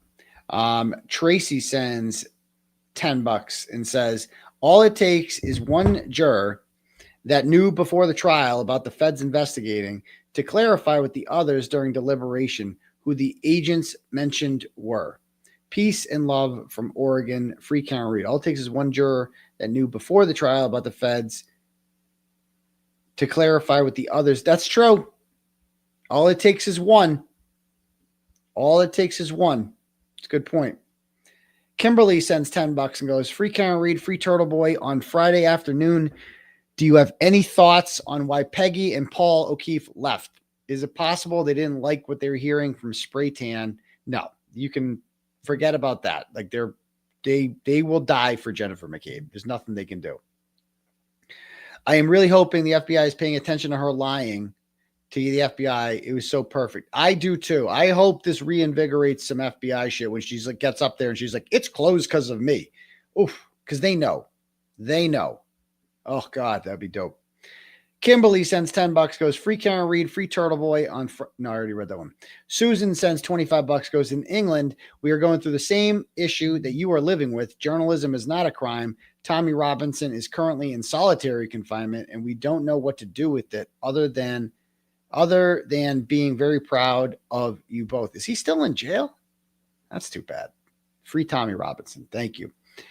Brittany Shelley sends $10, goes, Jen and Carrie brought up the feds, so they opened the door to the defense, mentioning who hired ARCA. Will the defense be able to get Cellbrite reports since the text messages were not allowed?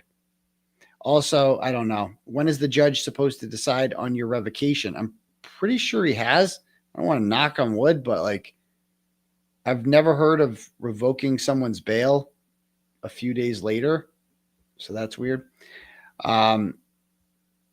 Will the defense be able to get Cellbrite? No. It is ridiculous how they are dragging out on your case. Well, thank you very much for that, Brittany. Felicia sends $10, goes, the defense should say, like they did when questioning Jen McCabe, that ARCA was hired by a law enforcement agency that is not Canton Police or State Police or any other local law enforcement agency. That's good. I like that because that gets rid of the car insurance thing. I like the way you're thinking there. That's cool. Next up, Barbara sends $10, goes, is it possible that Karen was the intended target, not John? Is that why Jen insisted that Karen was going with her? No. Next one. Thank you, Barbara. Cassie sends $5 and goes, so Carrie Reed's own sister owns 34 Fairview now? What? No. It's another Asian house. Thank you. I don't know where you're getting your information from. Lena sends $5, goes, I can't thank you enough for everything you do. You'll never know how appreciated you are. You are an inspiration, and I generally have so much respect for you. Sending love from the United Kingdom. God bless you, and fuck Jennifer McCabe.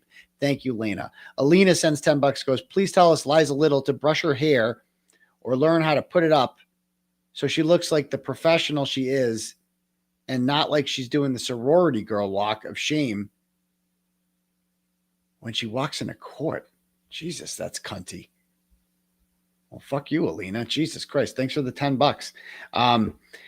Jen's Prozac pill sends $5 and goes, I'm hoping the younger jury are less likely to believe Jen, especially because she's giving Amber Heard vibes. She is. If you're telling the truth, you don't have to keep looking at what you said before. You would already know the truth.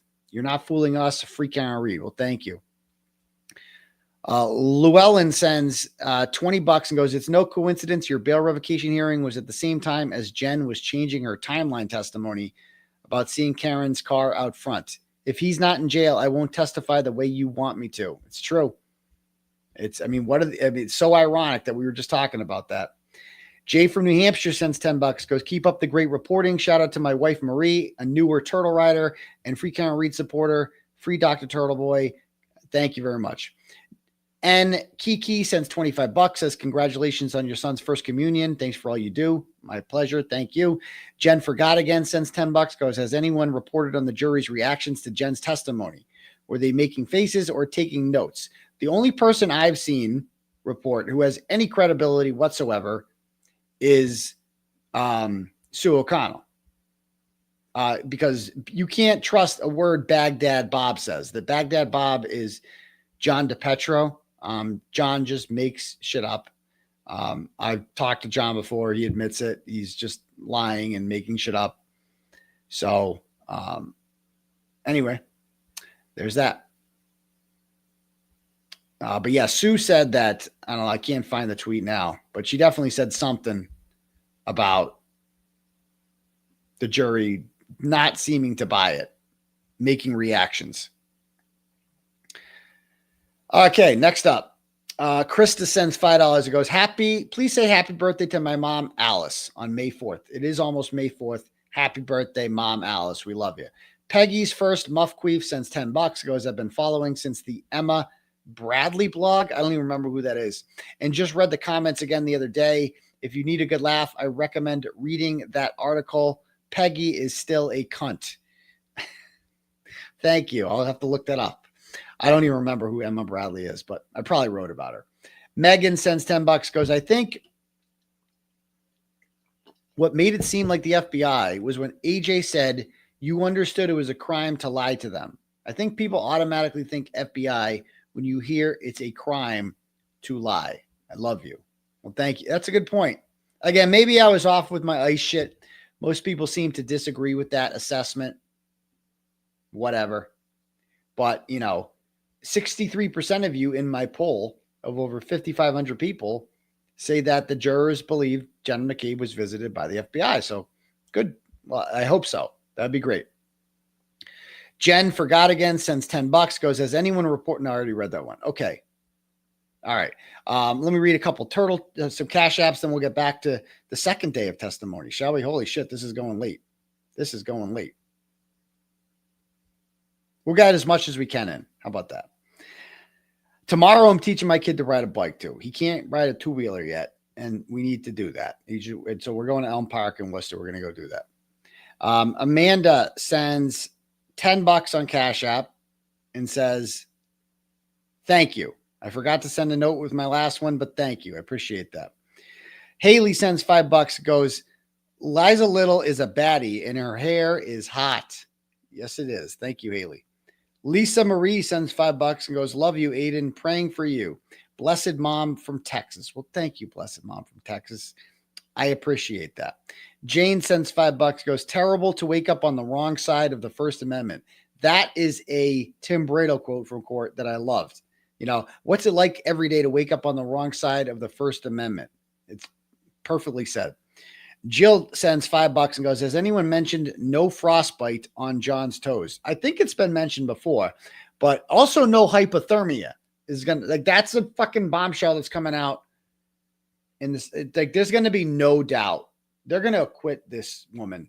They are going to acquit this woman fucking fast.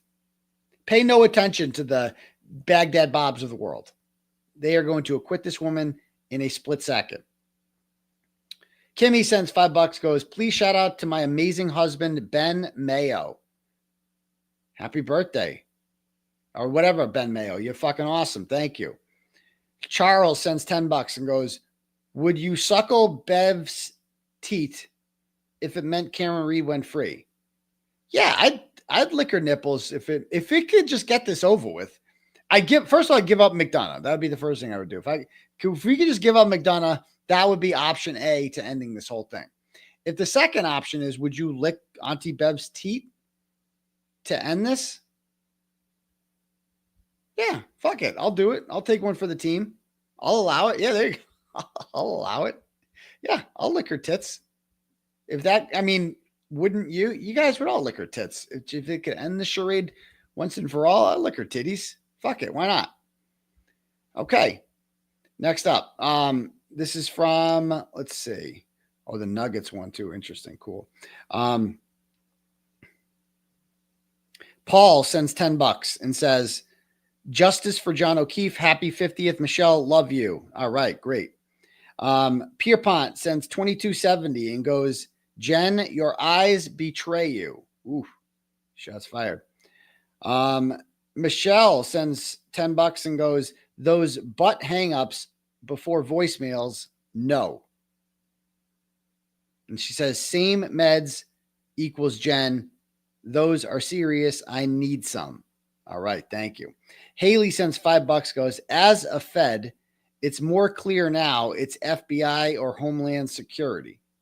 So you're a Fed, Haley? All right. Thank you. Kimberly sends $50 and says, thank you. You're very welcome, Kimberly. Thank you. Holly sends $10, goes, please consider Sergio Truth Revealed on your show. I'll have to check that out. Thank you. Kimberly sent, no, I already read that one. No, wait. Kimberly also sends $50 and goes, I found it interesting that she hasn't spoken to Higgins. Oh, none of them have. Higgins ghosted them. That's what he does. Thank you. Holly sends $22.70 and goes, for the 227 Google search from a normal Texas mom. Thank you, normal Texas mom. Michael sends $20 and goes, Zillow shows the bedroom of Brian and Nicole Albert is 2 windows. It is. Yeah, both. I mean, it's the master. So 1 and 2. That's their room. Thank you, Michael.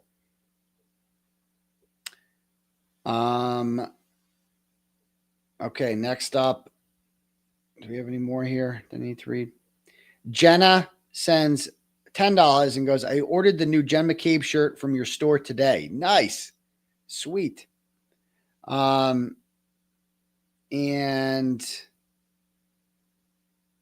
yeah, okay. Got them all. Cool. All right. If anyone else, no, do we have any more cash apps? Michael sends $5 and goes, keep fighting from one cheer dad to another. I'm not a cheer dad. I'm not a cheer dad, I promise. Okay, so let's listen to some of her most recent testimony from yesterday, shall we? And this is what I asked people, and I appreciate all the timestamps that I got from you fine people. I'm going to utilize some of them now to make this puppy go a lot faster. Let me bring them up right now. Okay.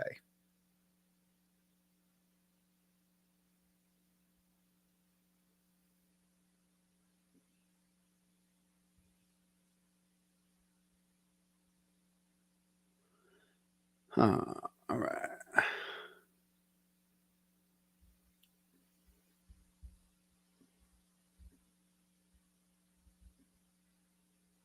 She had a new blue shirt on. Always blue with this one. Oh, she got the cross back. I didn't even. Oh, she had the cross back, huh? This is Exhibit 4. Oh, It's been she's so previously dirty. entered into evidence. I think you've seen part of this exhibit. Do you recall, before we get to the exhibit? All right, let me see what I got here.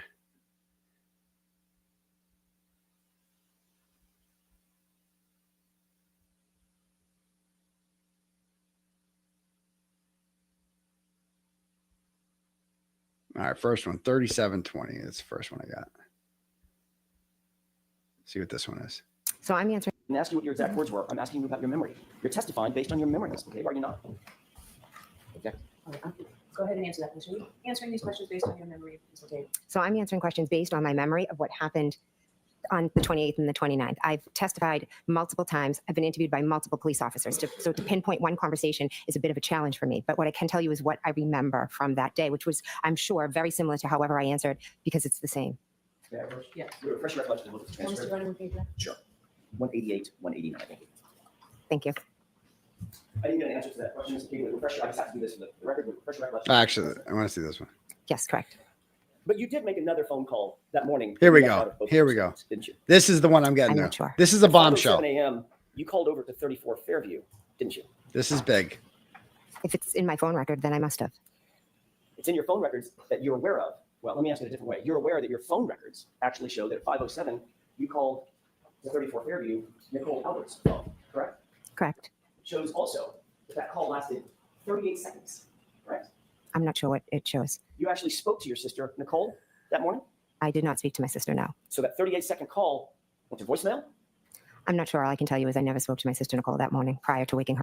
Like, this is the biggest bombshell, I think, that they missed. They had this information at the last trial and they just missed it. They had her phone extraction. It was there the whole time. They didn't just find this. They missed this. So that changes everything. A 38-second phone call to Nicole Albert that she answered at 5:07. So that changes everything. It shows that Nicole and Brian were awake at 5:07. So they wouldn't be sleeping when she got there at 6 o'clock. It also shows that, like, she's calling them at the exact same time that Karen is backing out of John's driveway and cracking her taillight. So she's on the move. She's on the prowl. Don't worry.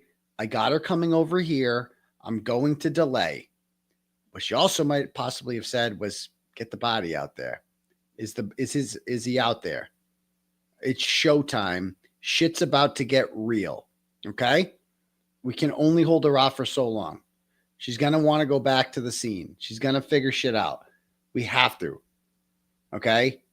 I love you. All that shit. They're probably like so fucking worried. Is he almost dead? Yeah. He didn't die from hypothermia. That means he might not have even been out there at 5:07. You know, how did they miss it? It's a great question. I'll be perfectly honest. Like, I hear rumors that that might be a Bettero. He might have noticed that. I'm just saying. That's what my sources might tell me. Bettero did not tell me that, to be very clear. He would never, ever, ever tell me anything like that.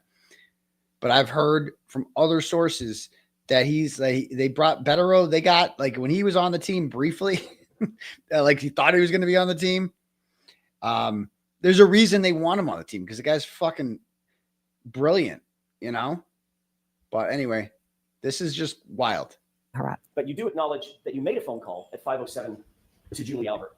I'm sorry, to Nicole Albert, your sister, over at 34 Fairview in those early morning hours. Right? Yes, I learned after. When I'm first being questioned, it's days after. It was a chaotic morning. I remembered the waterfall, Julie, then Tom Beatty. Calling to my sister wasn't as important ingrained in my mind at that point. No. And then you testified at a grand jury, not hours or days later. You testified at a grand jury months later, correct? Mm-hmm. Correct. And at that grand jury, you also left out the fact that you contacted your sister, correct? There's nothing nefarious. I remembered who I called. What? I didn't go back and look at phone records. Nefarious? Why would you use the word nefarious? Because there's nothing about me calling my sister that is nefarious, and I feel like you're insinuating it might be, and it's not. Why? What do you mean you're insinuating it might be? There's nothing nefarious about me calling my sister? Who said it was nefarious? What are you talking about? Why are you Oh, dude, what a mistake that was for her to introduce that. Did you use that word because it sounds nefarious? No, I just use the word because I think that's how you're trying to portray something that is nothing. You are using it because it sounds nefarious, and you don't want the jurors to think it's nefarious because she thinks, again, she talks too much. She thinks she can talk her way out of anything. That was a big mistake saying that. You think that's how it's coming across? That's nefarious. No. No, not at all.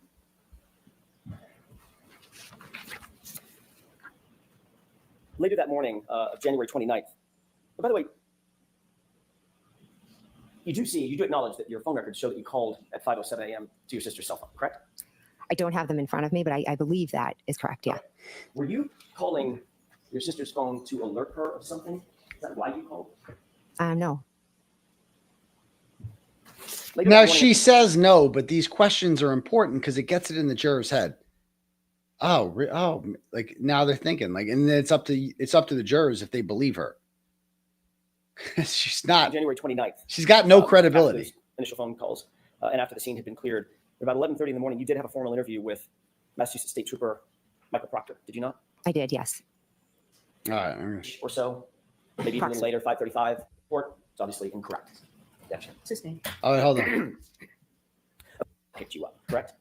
I told him, she told me in the morning and on the drive back. So if he didn't write that in his report, it's obviously incorrect. Gotcha. Sustained. Of course, that drive back to One Meadows would have been 5:30-ish or so, maybe even later, 5:35. Approximately, I'm not sure. Well after she backed out of the driveway and struck another vehicle at One Meadows, correct? Do you know that? No, I have no idea. All right, next question. Speaking of Trooper Proctor, when you first interviewed with him during that same interview on January 29th, you noticed that he was taking notes, obviously. Yes, he was. You told him about your observations of the taillight that day, is that right? I'd have to see the report, but I believe I told him about it, yes. And that was literally the same day that you made the observations, is that right? Yes, it was.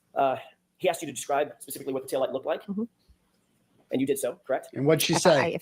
Could I see the report? Here again, more of the. I'll give it to you. I'm asking about your memory. Okay. Did you tell him about what the taillight looked like? If he asked me what the taillight looked like, then I would have told him what it looked like, yes. And what you told Trooper Proctor on that day is that you, quote, saw a crack in it. Is that right? I believe I said it was broken and cracked and it was missing pieces. That's not what it says. Is it true that what you actually said is we got out at John's house and looked at the taillight, back right taillight, saw a crack in it, correct? I said that I saw it and it was cracked. She realized that she was not. She didn't say that Karen Reed said, I hit him. Her story gets stronger against Karen Reed over time as her hatred of Karen Reed develops. Like after a while, part of me thinks that early on, they felt somewhat bad about what they were doing. They didn't want to go to jail themselves, but they were like, we'll make her sound like, did I hit him? Could I have hit him? That makes her sound kind of innocent. You know, like, oh, fuck, maybe she didn't even know, like, it was an accident. Like, they probably, part of them probably felt bad. The second Karen Reed started pointing fingers at them is when they said, fuck her, it's us or them. Like Tim Albert says, if anybody comes at my family, I'm going to fucking fuck you up. That's when the story starts getting stronger, is when Karen Reed starts fighting back. It was missing pieces. All right, so I'm going to go to 105. A lot of text messages the other day.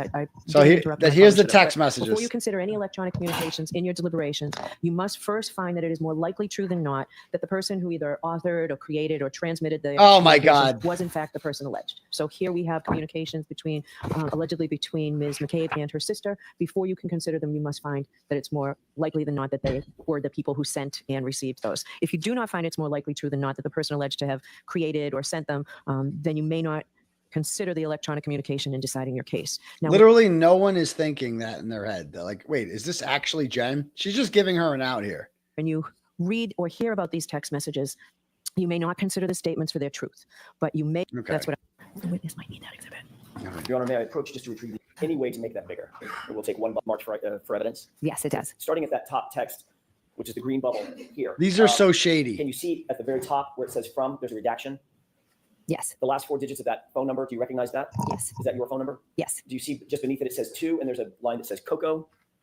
Yes. Is that your sister? Yes, That's Nicole. This is the day John was killed at 7:54 p.m. Carrie talked to the cops and if you look down the bottom right corner of this exhibit, do you see why would you need, like, why, if you're just an innocent witness, why would you need to be talking about what Carrie told the cops? Why do you care? Why? Kept it simple as opposed to what? Got into too much detail? time and date stamp? Yes, I do. What is that time and date? It's 1/29/22 at 7:54. Is that 7:54 p.m. out in the blue bubble? Yes, I do. Now, this is interesting. This is Coco telling Jen, try and get some sleep. Talk tomorrow at 7:57 p.m. To whom? I'm not sure if that's an 8 or a 6. First of all, they must have been exhausted at this point because keep in mind, Jen has not gone to sleep yet. She stayed up all night. She didn't go to bed. She's been on the phone all fucking day. Like, picture how exhausted she must have been at this point. It's from 7:57. And then literally, is this 7:57? Try and get some sleep. This is at 7:56. Coco tells her to go to bed tomorrow. And then Nicole? Yes. 17 seconds later, she goes, any update? Bitch, go to sleep. What is the date and time of this text?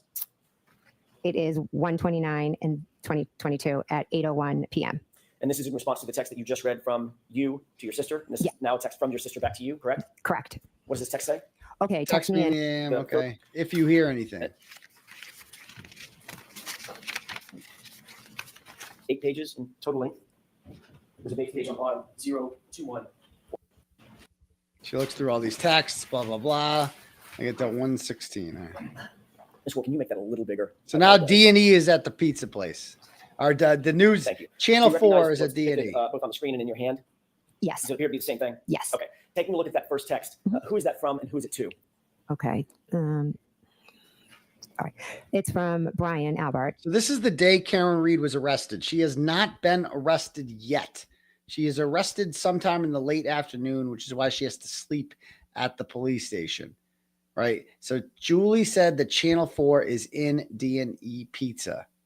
Okay. So why is she just in a chat with these 4 people? Like, and they're telling, again, Julie said that Channel 4 is in D&E. That's odd. Why? And it's to myself, my sister, Nicole. In question. Yes. 12:50 noon. Noon, yes. Just before 1 p.m. Yes. What does that text say? They told him Channel. Yes. So then Matt says, ask eating, I assume, ask Chris to ask some questions. Tell them the guy never went in the house. Tell them the guy never went in the house. Why? Ask Chris to ask some questions. What kind of questions would Chris need to ask Channel 4? What are you going to ask them? Keep in mind, this is the same day that Channel 4 reported that Karen Reed was on Ring video hitting John O'Keefe with her car. Could Chris Albert have told them that to like make it seem like an open and shut case? Tell them the guy never went in the house. Most incriminating thing any of these motherfuckers have said. Tell them the guy never went in the house. Why would he need to be told that? Why would you? But he never came in. Why would he need to be told that? Like, what the fuck? Who does? They're corroborating their story. Next door to and E or D in E? D to my. Tell them that the guy never came in the house, correct? Yes. And the sentence before that is say directly. And then what does Brian Albert says? Exactly. Exactly. Okay. Oh my God. It says, I assume it's just to eat, but Brian, if she is there, ask her what the deal is. Next text, please.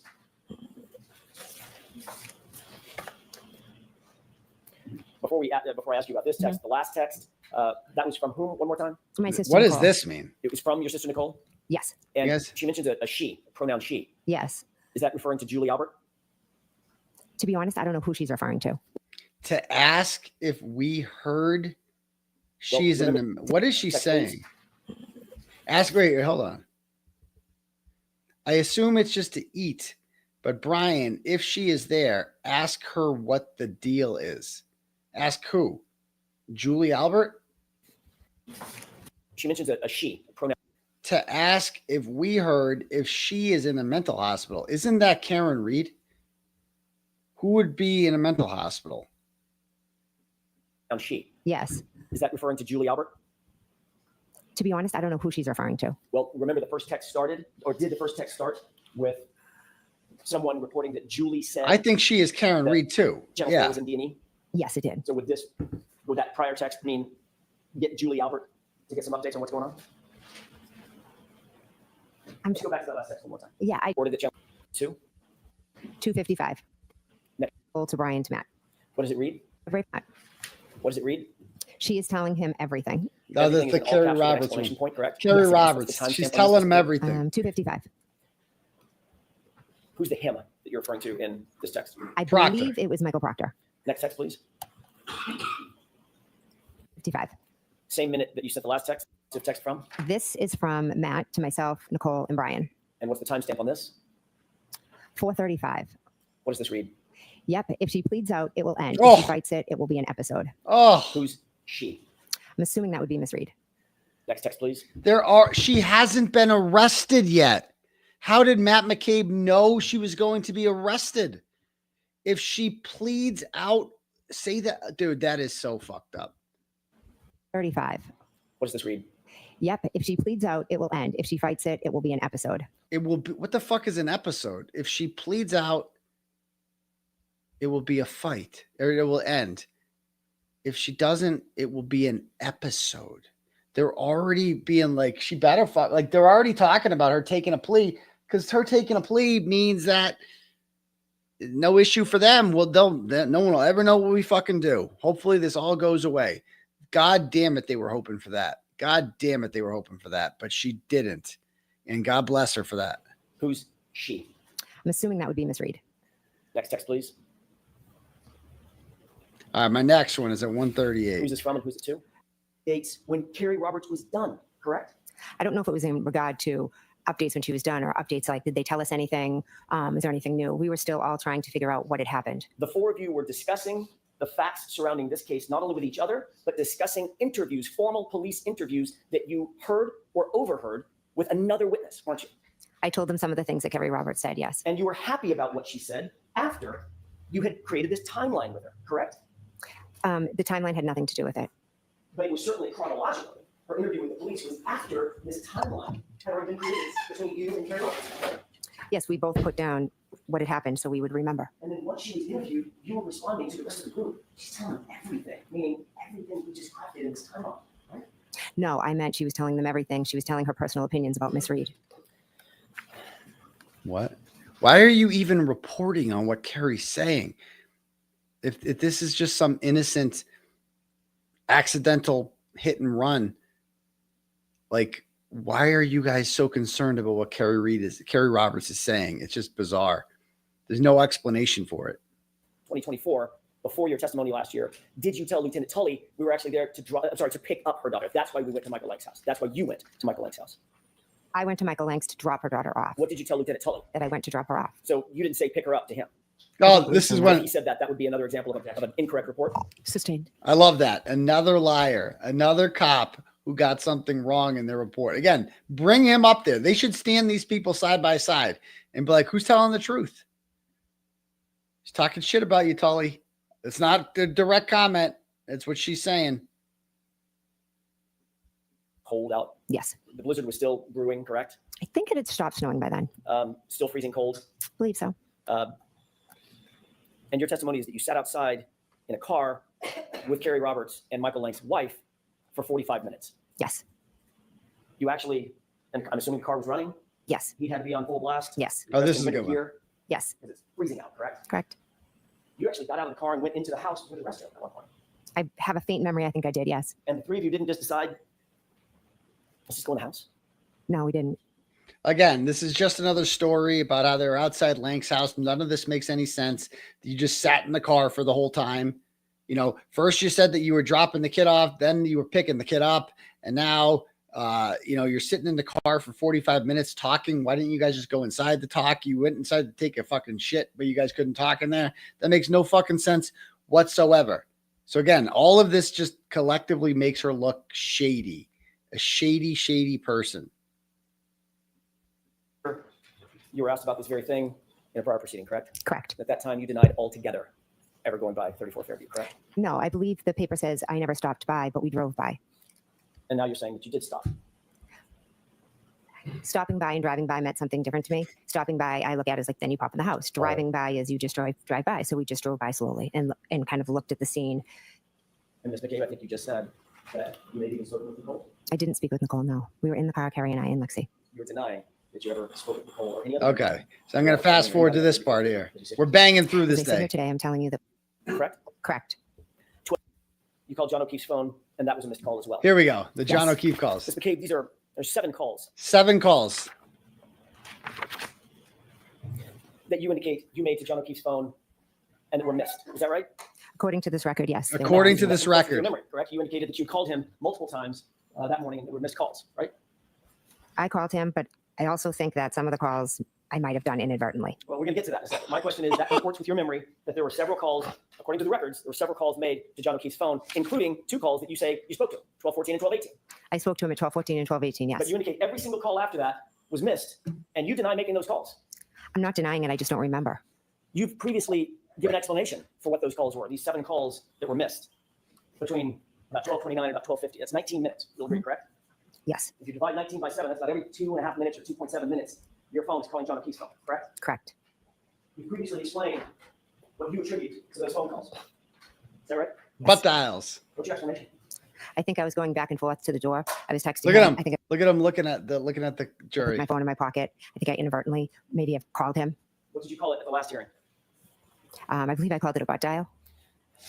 And it's not just one butt dial, correct? There could be multiple, yes. 7 butt dials in the course of 19 minutes, less than 20 minutes, correct?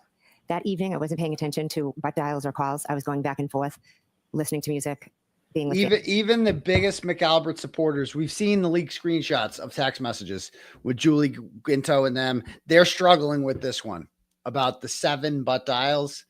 7 in a row. Why didn't she just say she was calling John over and over again? Why not just say that? Why butt dials? Like 1 butt dial, okay. You're not gonna, and you should be leaving a voicemail every time you say you butt dial and then you butt hung up and then you butt dial again. What? That's 14 machinations of the phone. Who believes this shit? family. So if I inadvertently. The next dials appears on your phone extraction, correct? Objection. Are you aware of that? I am not aware of that. Next question. Weren't you confronted with that at the last hearing a year ago? Whether or not those phone calls actually exist on your phone logs? Objection. Do you remember that? I remember you asking previously, yes.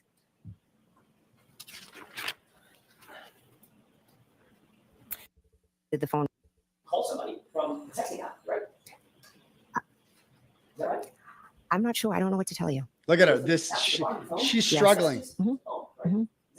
Yes, and maybe I accidentally hit the last thing, the last call. Like since I had talked to John. At this point, I would ask the court to instruct the witness to answer my question. I believe she is. Go ahead and. Oh my God! That again. I want to play that again. Every day. Every day. Every day. Yeah. Hundreds of times a day, right? Not hundreds. Dozens of times a day. Yeah. You have to open the phone app to make a phone call. You can't call somebody from the texting app, right? Is that right? I'm not sure. I don't know what to tell you. There's a list of apps at the bottom of the phone. Yes. Messages. Mm-hmm. Oh, That's not a good answer. You can't call someone from a texting app. She's like, yeah, I don't have an answer. Don't ever say that. And again, he tries to get an answer from her. Yes, and maybe I accidentally hit the last thing, the last call. Like since I had talked to John. At this point, I would ask the court to Maybe. answer my question. I believe she is. Go ahead and finish. Oh my God. I believe she is. Jesus Christ. Oh. And there's Paul. He's been kicked to the back row with Bob Galvin, Denise Galvin. This is Michelle Reardon's stupid husband. And there's Michelle Reardon. I think that's Jen. I thought she was a lesbian. The lunch lady from Dedham. I think that's a Rizzitano cousin. I don't know who this old hag is. She's there like every day with miserable Peg. And whoever this skag is in the front row now. All right, let's skip ahead to 3:33 here. We're almost done. Almost done. Been a banger of a show. Yeah, Mr. Lally. 10,000 people here still. Love to see it. It is, but it's not one that I remember doing or making. Google search, It's not one I did. It's just one that is in a record that was misread. Oh. Are you denying that you made a Google search at 2:27 a.m.? If you could show me this Google search, I'd appreciate it. This is bizarre. Yes. I need a quick minute. Yeah, So she can continue. like she knows goddamn well what the Google search is. She's just making him work for it. Up until That's the way it's presented here. Dude, like, can anyone explain this to me, what the problem was? I did not get this. What happened here?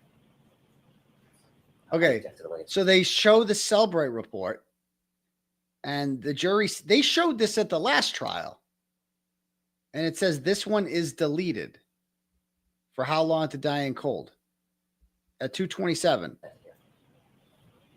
Okay, and then they highlight it. Okay. And what the fuck happens here? What is this? That's not how it appears. You need to What? get rid of the column. What? That's exactly how it appears, John. That's What? Cancel the typo. I still don't know what happened there. Does anyone know? It showed the deleted column, which pissed on the last trial. It showed the deleted column too. The last trial, it showed that. Why can't they show it this time? What is happening? I don't get this. I don't get why. And I don't think there was an explanation for it. Was there? That you can't show the jury that? What? Bev tried to say it didn't, but where it says deleted, Hank doesn't want it shown again. Why? But they don't, because they come back here and they don't show that. They don't highlight it. The jury doesn't get to see that. They talk about it, but they don't show it. Again. You indicated you wanted to see a record, Ms. McCabe. Did you see a record that indicated a Google search? Not what the contents of the Google search is, but there was a Google search. I just saw a Cellbrite record, yes. And did you see the time of the Google search? On that record, yes. It's at 2:27 a.m., correct? Yes. Ultimately, you will agree that there was a Google search done, and now I'm going to ask about the content of Hoslong to die in cold, correct? That was done in the morning at the request of Ms. Reed. Okay, I didn't ask you that. I asked you a yes or no question. Did you understand my question? Could you repeat it, please? Sure, I'd be happy to. Thank you. Did that record indicate that there was a search at some point done, at some point, for Hoslong to die in cold? I object to interpreting the record. I'll look at both. So was there a search on that at some point? On that paper, was there a search that said that? Is that the question? Let's start with that. Yes. Yeah, there was. Okay, now let me ask you a different question. You Google searched the phrase Hoslong to die in cold. Yes or no? Yes. On January 29th, correct? Yes. So you agree that you were on Google, correct? Yes. You agree that there was a search done at 2:27 a.m., correct? I don't recall doing a search at 2:27. The paper says it. I don't. Okay. You also agree that at some point that morning, you plugged into that phone, Hoslong to die in cold. Is that right? Again, the jury has to be stupid. I mean, how many times can she be confronted with her own cell phone evidence and be like, yeah, I don't know anything about that. All these calls, nope, didn't happen. The last jury was clearly stupid. They fell for this shit. I pray to God this new jury isn't falling for this shit and they know what this woman did. I pray to fucking God. All right.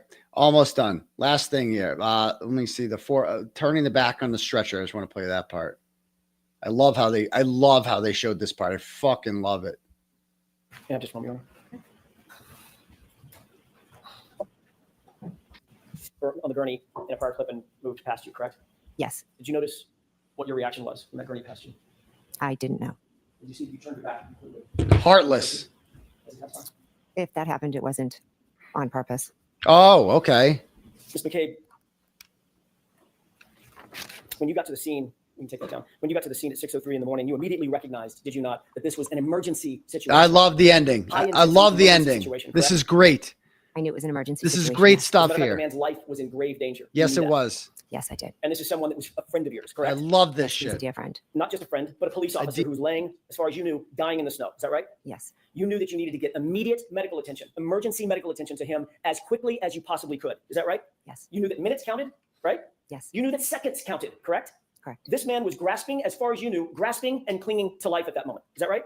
Yes. That's why you called 911, to get emergency personnel who were trained in CPR and life-saving measures to the scene, to the gentleman, to Mr. O'Keefe, as quickly as you possibly could, correct? Yes. You called 911 at about 6:03 and 35 seconds. Is that right? I don't expect you to know down to the second, but it's about a couple minutes after 6. Right after, yeah, we found him, yes. And you're aware from the dash cam that Officer Seraph got there about 6:10, almost on the nose, right? I didn't pay attention to the time. You'll agree with me that it was about 6.5 minutes or so between the time you called 911 and the time Officer Seraph got there. Is that right? If that's what the dash cam says, yes. On that 911 call, you referred to John O'Keefe as a man passed out in the snow. Yes. You didn't say, this is my friend? I needed to get, like you said, emergency there. So Did I you wasn't say, going to "This is give I wasn't going to give a description and say my friend is in the snow. I was going to give them the information that I thought was the most important at the time. Did And you say his name? I just said a man because that was the most important identifying. You didn't say John. Eventually in the 911, I do say his name. By the way, they did not grill her like this in the last trial. They did not, and I'm so happy he went there. This ending was fantastic when he just did the whole thing about like Brian Albert not coming out of the house. Fucking work of art. You didn't initially say O'Keefe, correct? No, Beautiful. none of that matters. It was a man in the snow, and I wanted help there. And you didn't say he's a Boston police officer or an off-duty police officer. Again, a man needed help. Yes or no? Did you say that? I didn't. Do you think that might, yes or no? Do you think that might have sped things up if they knew, if the 911 operator knew that this was a fallen officer, a fellow officer? I think 911 comes to everyone equally. I don't think they would have. Do you think that might have been something important to relate to the 911 officials? I don't know. You even asked by the 911 operator, does anybody know CPR? And your answer was no, correct? I'd have to listen to it to remember my exact Oh answers. my God. It was basically in the negative. No, we're not professionals. We're just out here doing the best we can, correct? I wouldn't say that, no. You didn't believe Karen Reed knew CPR? I didn't know. I don't think I answered that question. I don't think it was asked. You didn't know if Kerry Roberts knew CPR, correct? I didn't know if they knew CPR, correct? And none of you were paramedics? No. None of you were first responders? No. None of you were trained in emergency life-saving techniques in any way, correct? I knew immediately where he was going when he started talking about this. He's going to point out that Brian Albert didn't come out of the house. I'm like, oh, this is the moment when I figured out what he was doing. I have a question, Miss McCabe. On all of Fairview, the entire road between Here we Chapman go. and Cedar Crest, can you think of any person Can you think on of that road any person? who might have had life-saving techniques trained? Ooh, I can. I know the answer to that one. Someone who knew. I know someone in it. distress, Someone with high skill level training. Do you think of anyone on Fairview who had that kind of training? Can I now or did I then? Which are you asking? Did you then? No, then my focus was on John O'Keefe. Okay, let me narrow the focus. Yeah, How about on I the didn't property? think. How about at 34 Fairview? Could you think of anyone that was a first responder Look at her. who would Look have at her. life-saving Look training, at her. life-saving technique training under his belt? Yes, my brother-in-law, Brian Albert. Oh, really? And you didn't go in the house, did you? No, I did not. Notice she doesn't try to explain her way out of that one. No, I did not. Bitch got caught. Why didn't you go in the house, bitch? When you arrived at the scene, you didn't go in? Not until much later, correct? Our focus was John. You knew that Brian Albert was inside the house. You'd just been with him hours earlier, correct? Yes. You knew that his window was 30 feet away. You're staring at it. You could look at it if you wanted to, correct? It's off to an angle. Oh, You yeah. didn't go in the house then either. I did not know. You knew that John O'Keefe was clinging to life during those precious minutes and seconds. Is that right? I did, yes. And you also knew that Brian Albert, your brother-in-law, was a first responder trained to deal with people in that kind of distress, correct? In that moment, my only thoughts were John and everything we could do for John. And you knew that there were warm blankets inside the house. Is that right? I did, yes. There were warm blankets in the house. And you Those still weren't- never went in, did you? No, I Never. went and attended to John because once I finished calling 911, I went over to John and Kerry Roberts asked me to take over compressions. So I felt like that was more important. And 911 was on the way. I never thought about going in the house. I just thought, how can I help John? You never thought about going in the house, but you did pull out your cell phone and make 2 phone calls. To After I Brian, called 911, I tried Brian calling my and sister, yes. Nicole. While John was out in the cold, clinging to life, you weren't doing chest compressions at 6:07 and 6:08. were you? No, you I was weren't. walking over when I was calling. You were calling your sister on the phone, weren't you? What? I was calling them to see if they would come out, but I was going right over to work on him. And you could have walked 25 feet to the front door, walked in the house, and screamed for Brian Albert to come out and help you in those precious seconds and minutes, couldn't you? That would have taken me away from helping John, getting Harry blankets, giving him compressions. And making those 2 very important phone calls at 6:07 and 6:08 that you say were not answered. They were not important phone calls. I tried to call my sister, and then I focused on John. What the fuck did you need to help her with chest compressions for? You had her and Karen were both doing it. Get in the fucking house and wake them up. First of all, make sure they're okay. He asks all the questions that we've been They asking. were not important phone calls, but they were important enough for you to make while John is clinging to life right there in front of you, right? As I was walking over, I called to see if she would answer.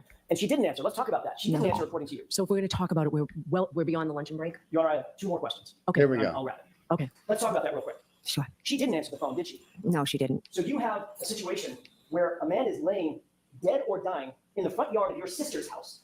You see nothing in terms of life inside the house. Lights aren't coming on. They're not getting up. They're certainly not coming outside, right? They were sound asleep They weren't coming outside, were they? because they were asleep. You didn't know if they were asleep. All you knew was there was a Yes. severely injured man on the front lawn of their How house. would you know and that? Your sister didn't answer the phone, not once, but twice. And neither did your brother-in-law. Correct. Correct. She didn't answer the phone. Did you think your sister might have been in peril? Did you think to go inside the house and check that they're okay? I had no reason to think that they weren't okay. You had no reason to believe they weren't okay. A man was dead or dying on their lawn, and your sister not answering the phone, and nobody is coming out to the chaos of Karen Reed screaming on the front lawn. You didn't think there was some reason to believe they could have been in peril? I didn't because your client was screaming she hit him. She had a cracked taillight. She was crying she hit him. I didn't. But my focus. Can I finish, please? You had solved the crime right then and there. You saw the whole case. No, I didn't. I knew John never came in the house, Did so she I had say- no concern. wait. Your client was screaming she hit him. Dying on their lawn, and your sister not answering the phone, and nobody is coming out to the chaos of Karen Reed screaming on the front lawn. You didn't think there was some reason to believe they could have been in peril? I didn't, because your client was screaming she hit him. She had a cracked taillight. She was crying she hit him. I didn't, but Like she immediately is just like putting the clues together. Wait a minute. No. Everything's fine. Karen did it. Like she had fucking cracked the case at this point. So that's why she didn't go inside. Because Detective McCabe, I believe that's what they call her, is Detective McCabe, had already cracked the case. Focus. Can I finish, please? You had solved the crime right then and there. You solved the whole case. No, I didn't. I knew John never came in the house, so I had no concern for anyone's safety inside the house. The reason you didn't go inside the house is because you knew better. You knew better. You knew she wasn't in peril. You knew that Brian Albert wasn't in peril. You weren't worried at all about them, were you?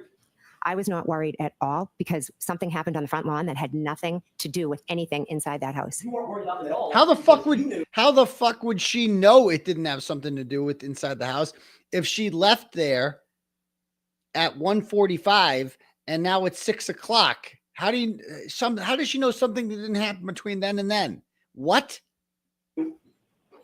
really happened? Didn't you? At that moment, I didn't know that he was hit by a vehicle and there was taillight found next to him. That there was taillight found next to him. Can she even say that? Is she even allowed to say that? I did not know there was taillight found next to him. Then how did you know Karen Reed did it? You were on the ground doing CPR. Did you see any fucking taillight there? No, she didn't. So I don't know.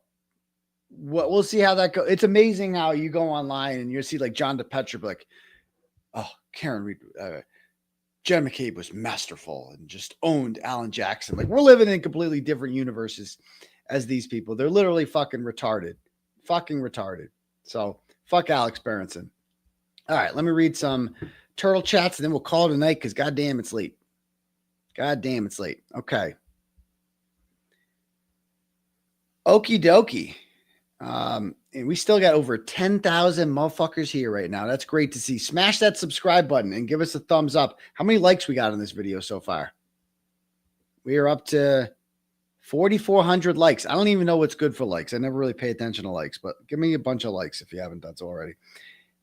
We passed 117,000 subs, just like I knew we would this show. Okay, cool.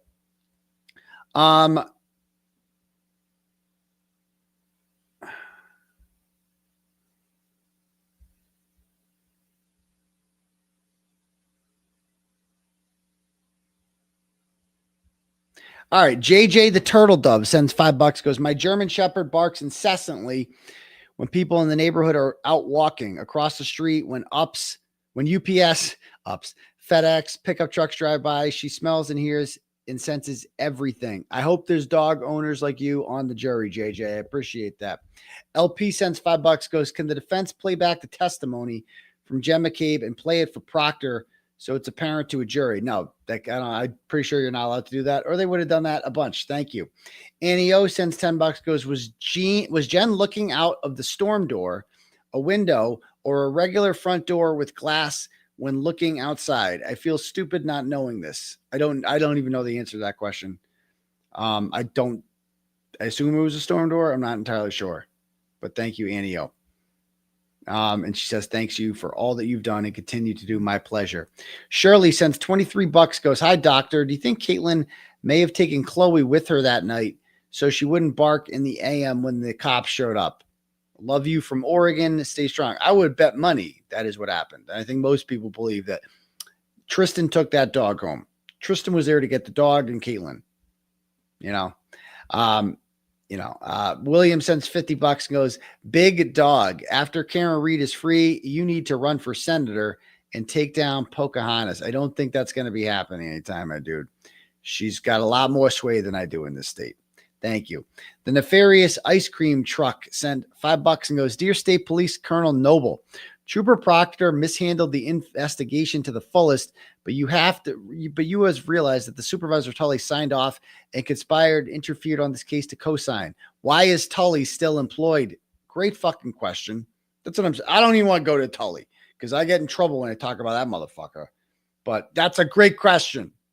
That's a great fucking question. I know he's scared. I don't want to scare Tully. So the turtle, sends $10 because I only ask because I don't know the answer. If Karen's case gets dropped or she's acquitted, will your case get dropped too? No. My wife is a huge Turtle Boy fan. Can you give her a shout out and convince her to change her handle to the Turtle You Know's wife? Great show tonight. Change your handle there, wifey. Thank you. Mickey sends $10, goes, with an unsecured scene, how do you know how many drive-bys likely happened? Exactly. And if you're the homeowner, wouldn't you be walking outdoors, or neighbors even doing so, to look at the area in shock and disbelief? Totally. I don't care how much it's snowing.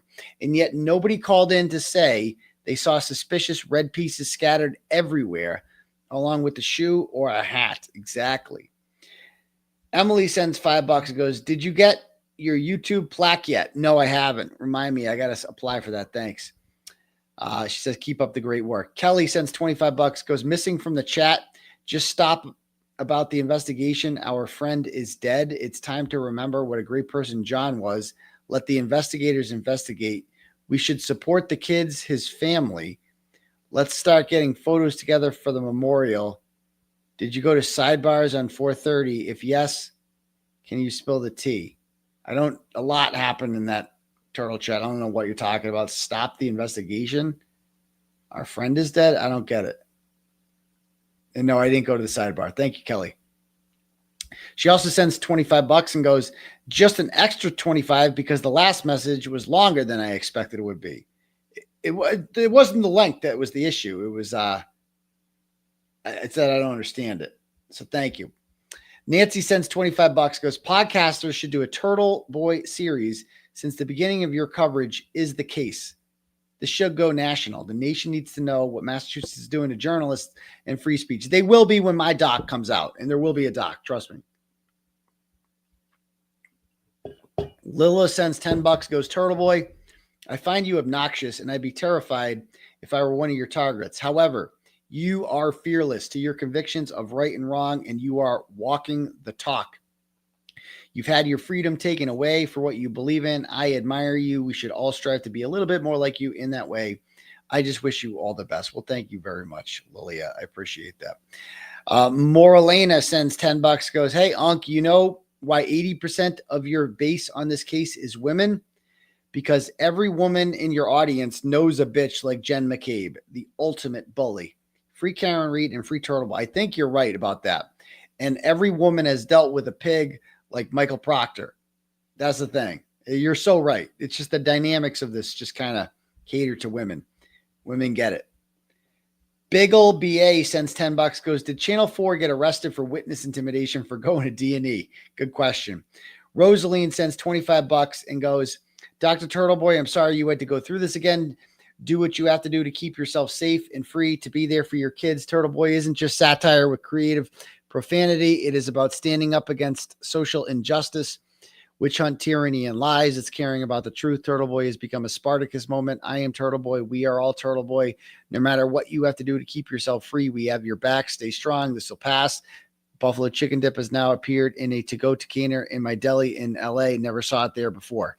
Thank you, Rosaline. I appreciate that. Julie sends $10, goes, did Karen ever say, did I hit him? Could I have hit him?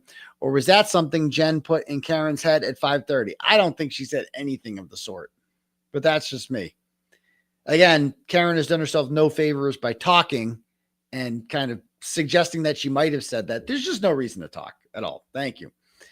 Then as time went on, the McAlberts changed it to I hit him. Maybe.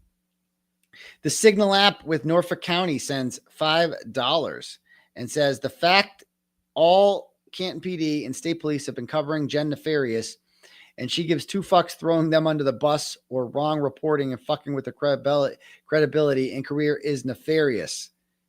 Exactly. Cosgrove on Depends Diaper sends $5 and says, Jen has a clear visioned view and story while on direct examination. What the fuck happened with the cross in your memory? This person says that Jen needs to get beaten. You lying cunt bitch. I don't agree with that because I don't need any more witness intimidation charges, but that's what the Turtle Chat says. So I disagree with that.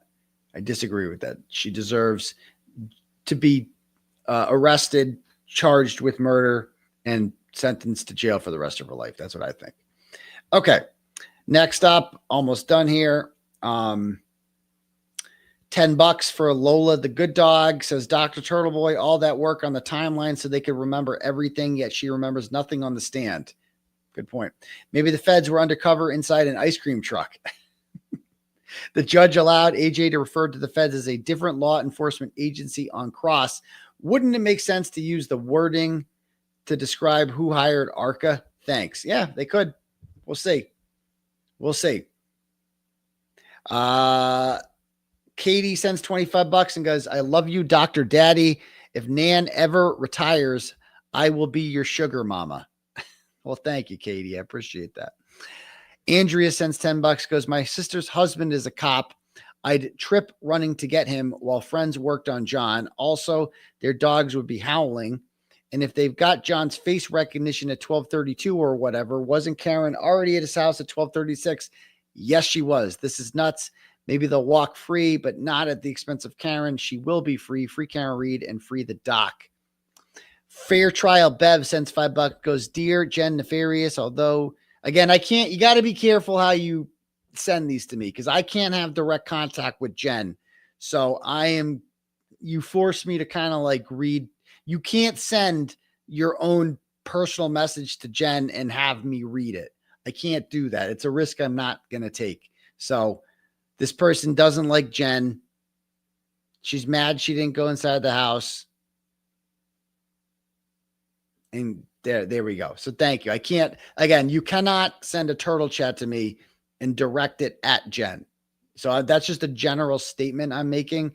I am not putting my freedom on the line for your $5. I appreciate the $5, but I ain't going to read that. Thanks.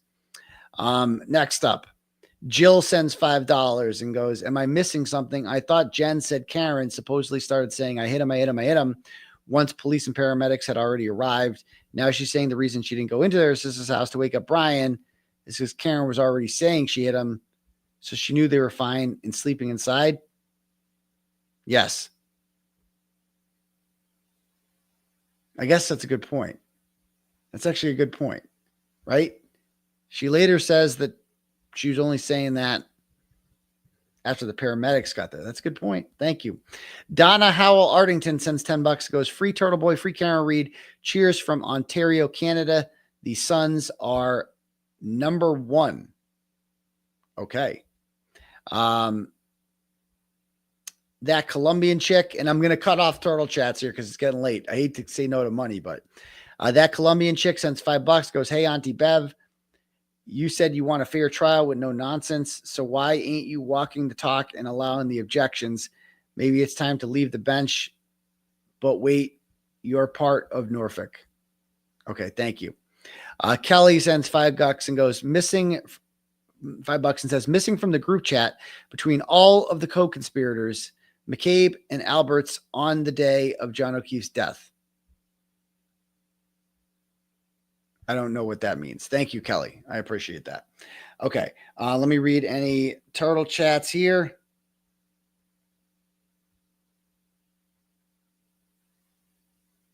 The cash apps, rather. Maggie sends $5 and goes, did Paul really get moved to the back row? And why? You saw him. He's been reprimanded ever since he was reprimanded for making faces at Karen. He finally got called out. Mary Jo O'Connell sends $50 and goes, Jen's 7 missed calls equals looking for John's phone. That's exactly what she was doing. OG sends $5 and goes, the jury needs to see YSL reasonable doubt chalk. Don't know what that means, but thank you. Okay, cool. All right, guys, it's getting kind of late. It's been a hell of a fucking show. We got through all the Jen shit. We're all caught up now. I don't know who's on tap for next week. I know they got to bring in the blood alcohol lady again. But from what I've heard, Jessica Hyde's coming up. Katie McLaughlin's coming up. And Anthony Flamatti's coming up. So, you do the math. We'll see. We'll see what this week brings. I hope it's as many McAlberts as you can get this week because I'm not in the courtroom this week. So I would appreciate if they got out of the way now and we're all called in, but they'll probably wait till next week. But all right, guys, I love all you fine people and keep sharing the frame video. It's been out for a week. It's got like 160, 70,000 views, something like that. And we'll see you guys all Monday to go over whatever the fuck happens in court Monday. All right? Peace to you, bum grease turtle riders. Brush. It calls for data including calendars, alerts, reminders, notes, text messages, pictures, or videos from April 1st, 2023 through and including October 5th, 2023. 7